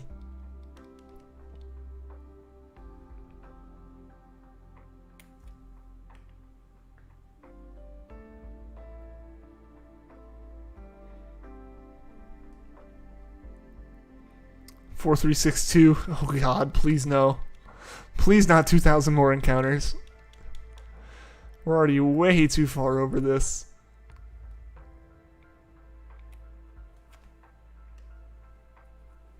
Yeah, odds are, for anyone who isn't aware, we're literally 1,000 encounters over odds. Like 998 encounters at the moment. We're 1,000 encounters over odds at this point. Like over base odds. Like we have a boost. Every brilliant one that we encounter is 512. Like 1 in 512. Every other one is 1 in 1365. 4, 3, 2, 1. I mean, that's a little bit better, but not a lot better. Hey, Daniel Torres, welcome to the stream. What's the new thing everyone's talking about? What do you mean by new thing? Do you mean like the new hunting stuff? If you mean new hunting stuff, basically brilliant Pokemon are the ones that get affected by the odds boost from KO method. That's what's been confirmed. I feel like it's kind of a hunch a lot of people had, but it's a hunch a lot of people had, but it's like actually confirmed now. Yeah, so basically, KO method is still KO method. But yeah, the odds boost that comes from KO method only applies to brilliant Pokemon. So that's really what it is. Is like any Pokemon you encounter that doesn't have that brilliant aura on it is 1 in 4096 or 1 in 1365, depending on your shiny odds, or if you have the shiny charm or not. And then basically the brilliant Pokemon are the same odds as the Masuda method hunt, again based off if you have the charm or not. So like 1 in 600 something and 1 in 512 if you have the charm. So yeah, we're significantly over odds for everything.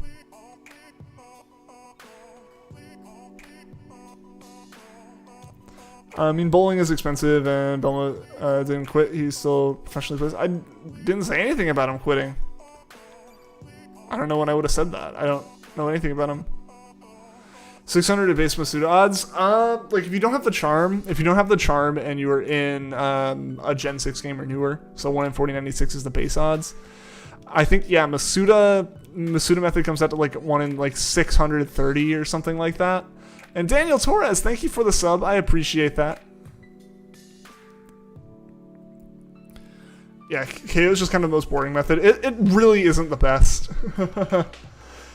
Especially the fact that most of these Pokemon, the odds aren't boosted for. Right? So, like, there's not a whole lot of... Like, if you don't encounter a lot of brilliant Pokemon, there's no need to do the method. You know, you're just doing a full odds hunt anyways.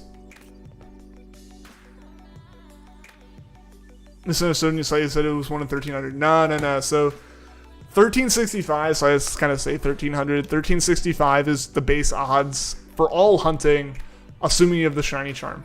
With the exception of stuff like the Reggies in Crown Tundra being 1 in 4096 no matter what for some reason. But yeah, for any kind of like random encounter hunt you're doing like this, 1 in 4096 is your usual base odds. But you get 2 extra shiny rolls. So 2 extra rolls, so you get 3 in 4096 as your odds with the shiny charm. And that's just your base odds from there. And that works out to about 1 in 1365. So that's like your base odds. And all these Duskulls that we're encountering that aren't brilliant are like that. So like this one's a 1 in 1365 chance.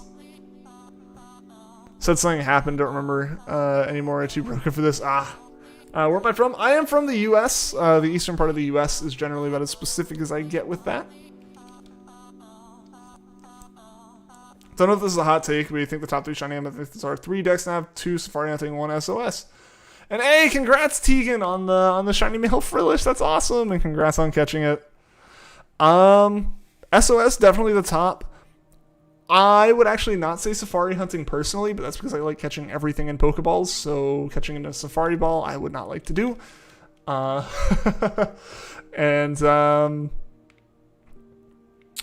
Dexnav's up there. Dexnav is up there. I think Pokeraider is also a really fun one. It's really challenging, but there's a lot of luck in it, but there's also a good chunk of skill.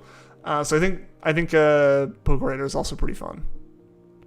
Safari as an next one. Oh, Friend Safari. Okay, I got you. I was kind of gonna say, it's like, man, Safari Hunting, that's brutal. You must really like just like beating on yourself. Best shiny method is adventure raids. It just takes so long per raid. They can be fun to do on stream sometimes when like chat's really into it and like we have a good chunk of people coming in and doing raids and stuff. We might try finishing up the Tapu Koko raids, maybe some Tapu Lele raids before BDSP comes out. I've got a lot of stuff kind of like in my head for before BDSP comes out. We have like 20 days. We have like not even 20. We have 18 days maximum of streams between like the end of the Halloween spoopy hunts and the start of BDSP hunting or streaming at least. And like I'm just here like, oh yeah, like we got Dratini, we've got Grookey, Masuda, we've got Dynamax adventures to do. I think I've actually been good about not starting another SOS hunt, which is nice. We do have Terrakion though. We got a lot of stuff to do. What do I play on? So right now I'm playing on Switch. For this, as well as if I do play a Gen 6 or 7 game, I play, or any DS or 3DS game, I play on that 2DS XL capture card right there. That is what I use for streaming games. Broken, your bones are gone, you're a Ditto. You're not Caleb the Ditto. Sudden Ditto games. Hope that the new Underground is a new method, and that's where I would be very surprised if those hideaways were not methods. The way they kind of set it up seemed like that's where you're going to be able to hunt a lot of those. Like, obviously, a lot of those Pokemon there are only there. I feel like that's going to be one of the big hunting methods. I don't know anything. I think my gut reaction is it's going to be something where the further into the hideaways, like the further in you go, whatever kind of chain you can do, like per room or something, the more you chain, the more likely it is you find shinies, is my assumption. I don't know if that's actually how it's going to work, but that's kind of my assumption with it. But I would be very surprised if there was not a shiny hunting method associated with the hideaways. I think the hideaways are going to be a big part of shiny hunting this time around. Adventure raids are fun with friends and 10 times better than KO methods for me. This would be DSP as a fun shiny hunting method, to be honest. I hope it has Pokeradar in the overworld, and I hope so I hope it has Pokeradar in the overworld, and I hope the hideaways is a fun kind of chaining method. Yes! Yes! Finally! Yes, guys! I'm sorry for headphone users. Yes! Yes, we got it! Alright. Let's soak this thing. Yes! Finally! Oh my god! Yes! Alright, we still gotta catch this. We still gotta catch it. But guys, shiny! We got a shiny! Oh gosh, let's not mess this up though. How many Pokeballs do I actually have? Oh, I can't believe we finally found this thing, guys. There we go. Okay, we're good. We're good. Let's go! Let's go, guys! Oh man, this is why we use Soak. This is why we use Soak, because now it just lowers its speed instead of lowering its health.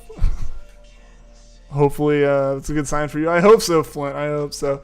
Oh, not fight, not fight. Oh gosh, I'm gonna be stupid about this probably. But guys, shiny Duskull on stream finally. It's been way too long, and we got it. We got it, guys. Heck yes. Yes! There we go. Hype. So freaking hype. Guys, I can't believe it. We finally caught it. We finally caught it. What's up next? I don't know. We gotta think of something. Stream was planned to end in about 10 minutes though, so I think we're just gonna mess around with Duskull a little bit here, and then we'll call it a day. We'll find a raid, do all that. Oh my gosh, guys, I can't believe it. Let's look at this thing. All right, nature guess, guys. Nature guess, guys. What do you guys think for the nature? Shiny freaking hype, guys. Naive, bashful, adamant. Goku, no, that's cool. Shiny. True. Let's see. Where does it say? Relaxed nature. We got a relaxed nature right here. I don't know, the music is pretty chill. I guess that's relaxed the Pokemon. I am not relaxed, I am hype. Oh gosh, that's awesome. I am so happy that we found this thing. I'm so happy. Brought the luck by turning into a Ditto, true.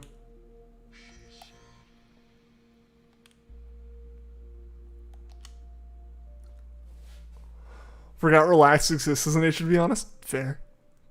Guys, I can't believe we found this. Ah, where is it? There he is. He's way in the back.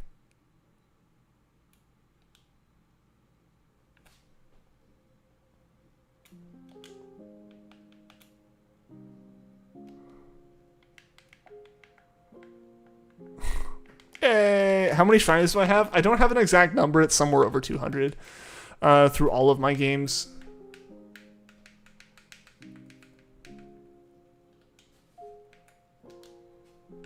Oh. That's the saddest throw ever when you throw with the Pro Controller. Oh, he holds it behind his back!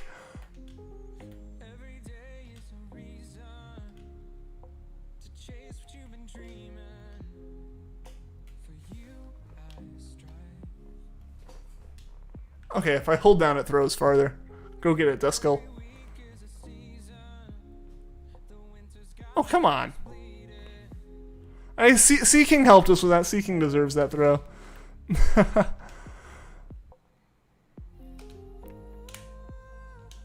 Alright, well, I am incredibly hyped, guys. I am incredibly hyped from that. That was awesome. Let me find a raid target real quick. And then we will wrap up for the day. Let's see if anyone is live.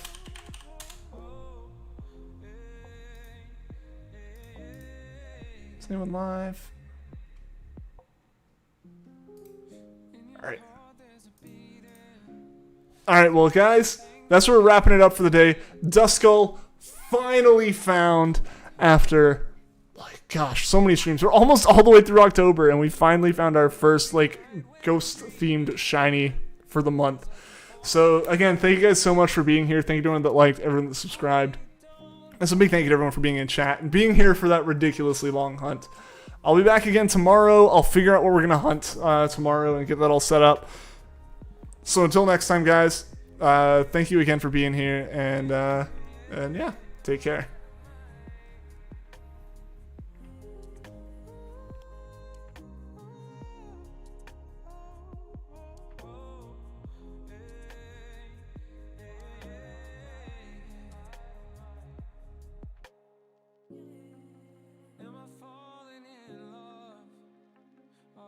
Just falling apart.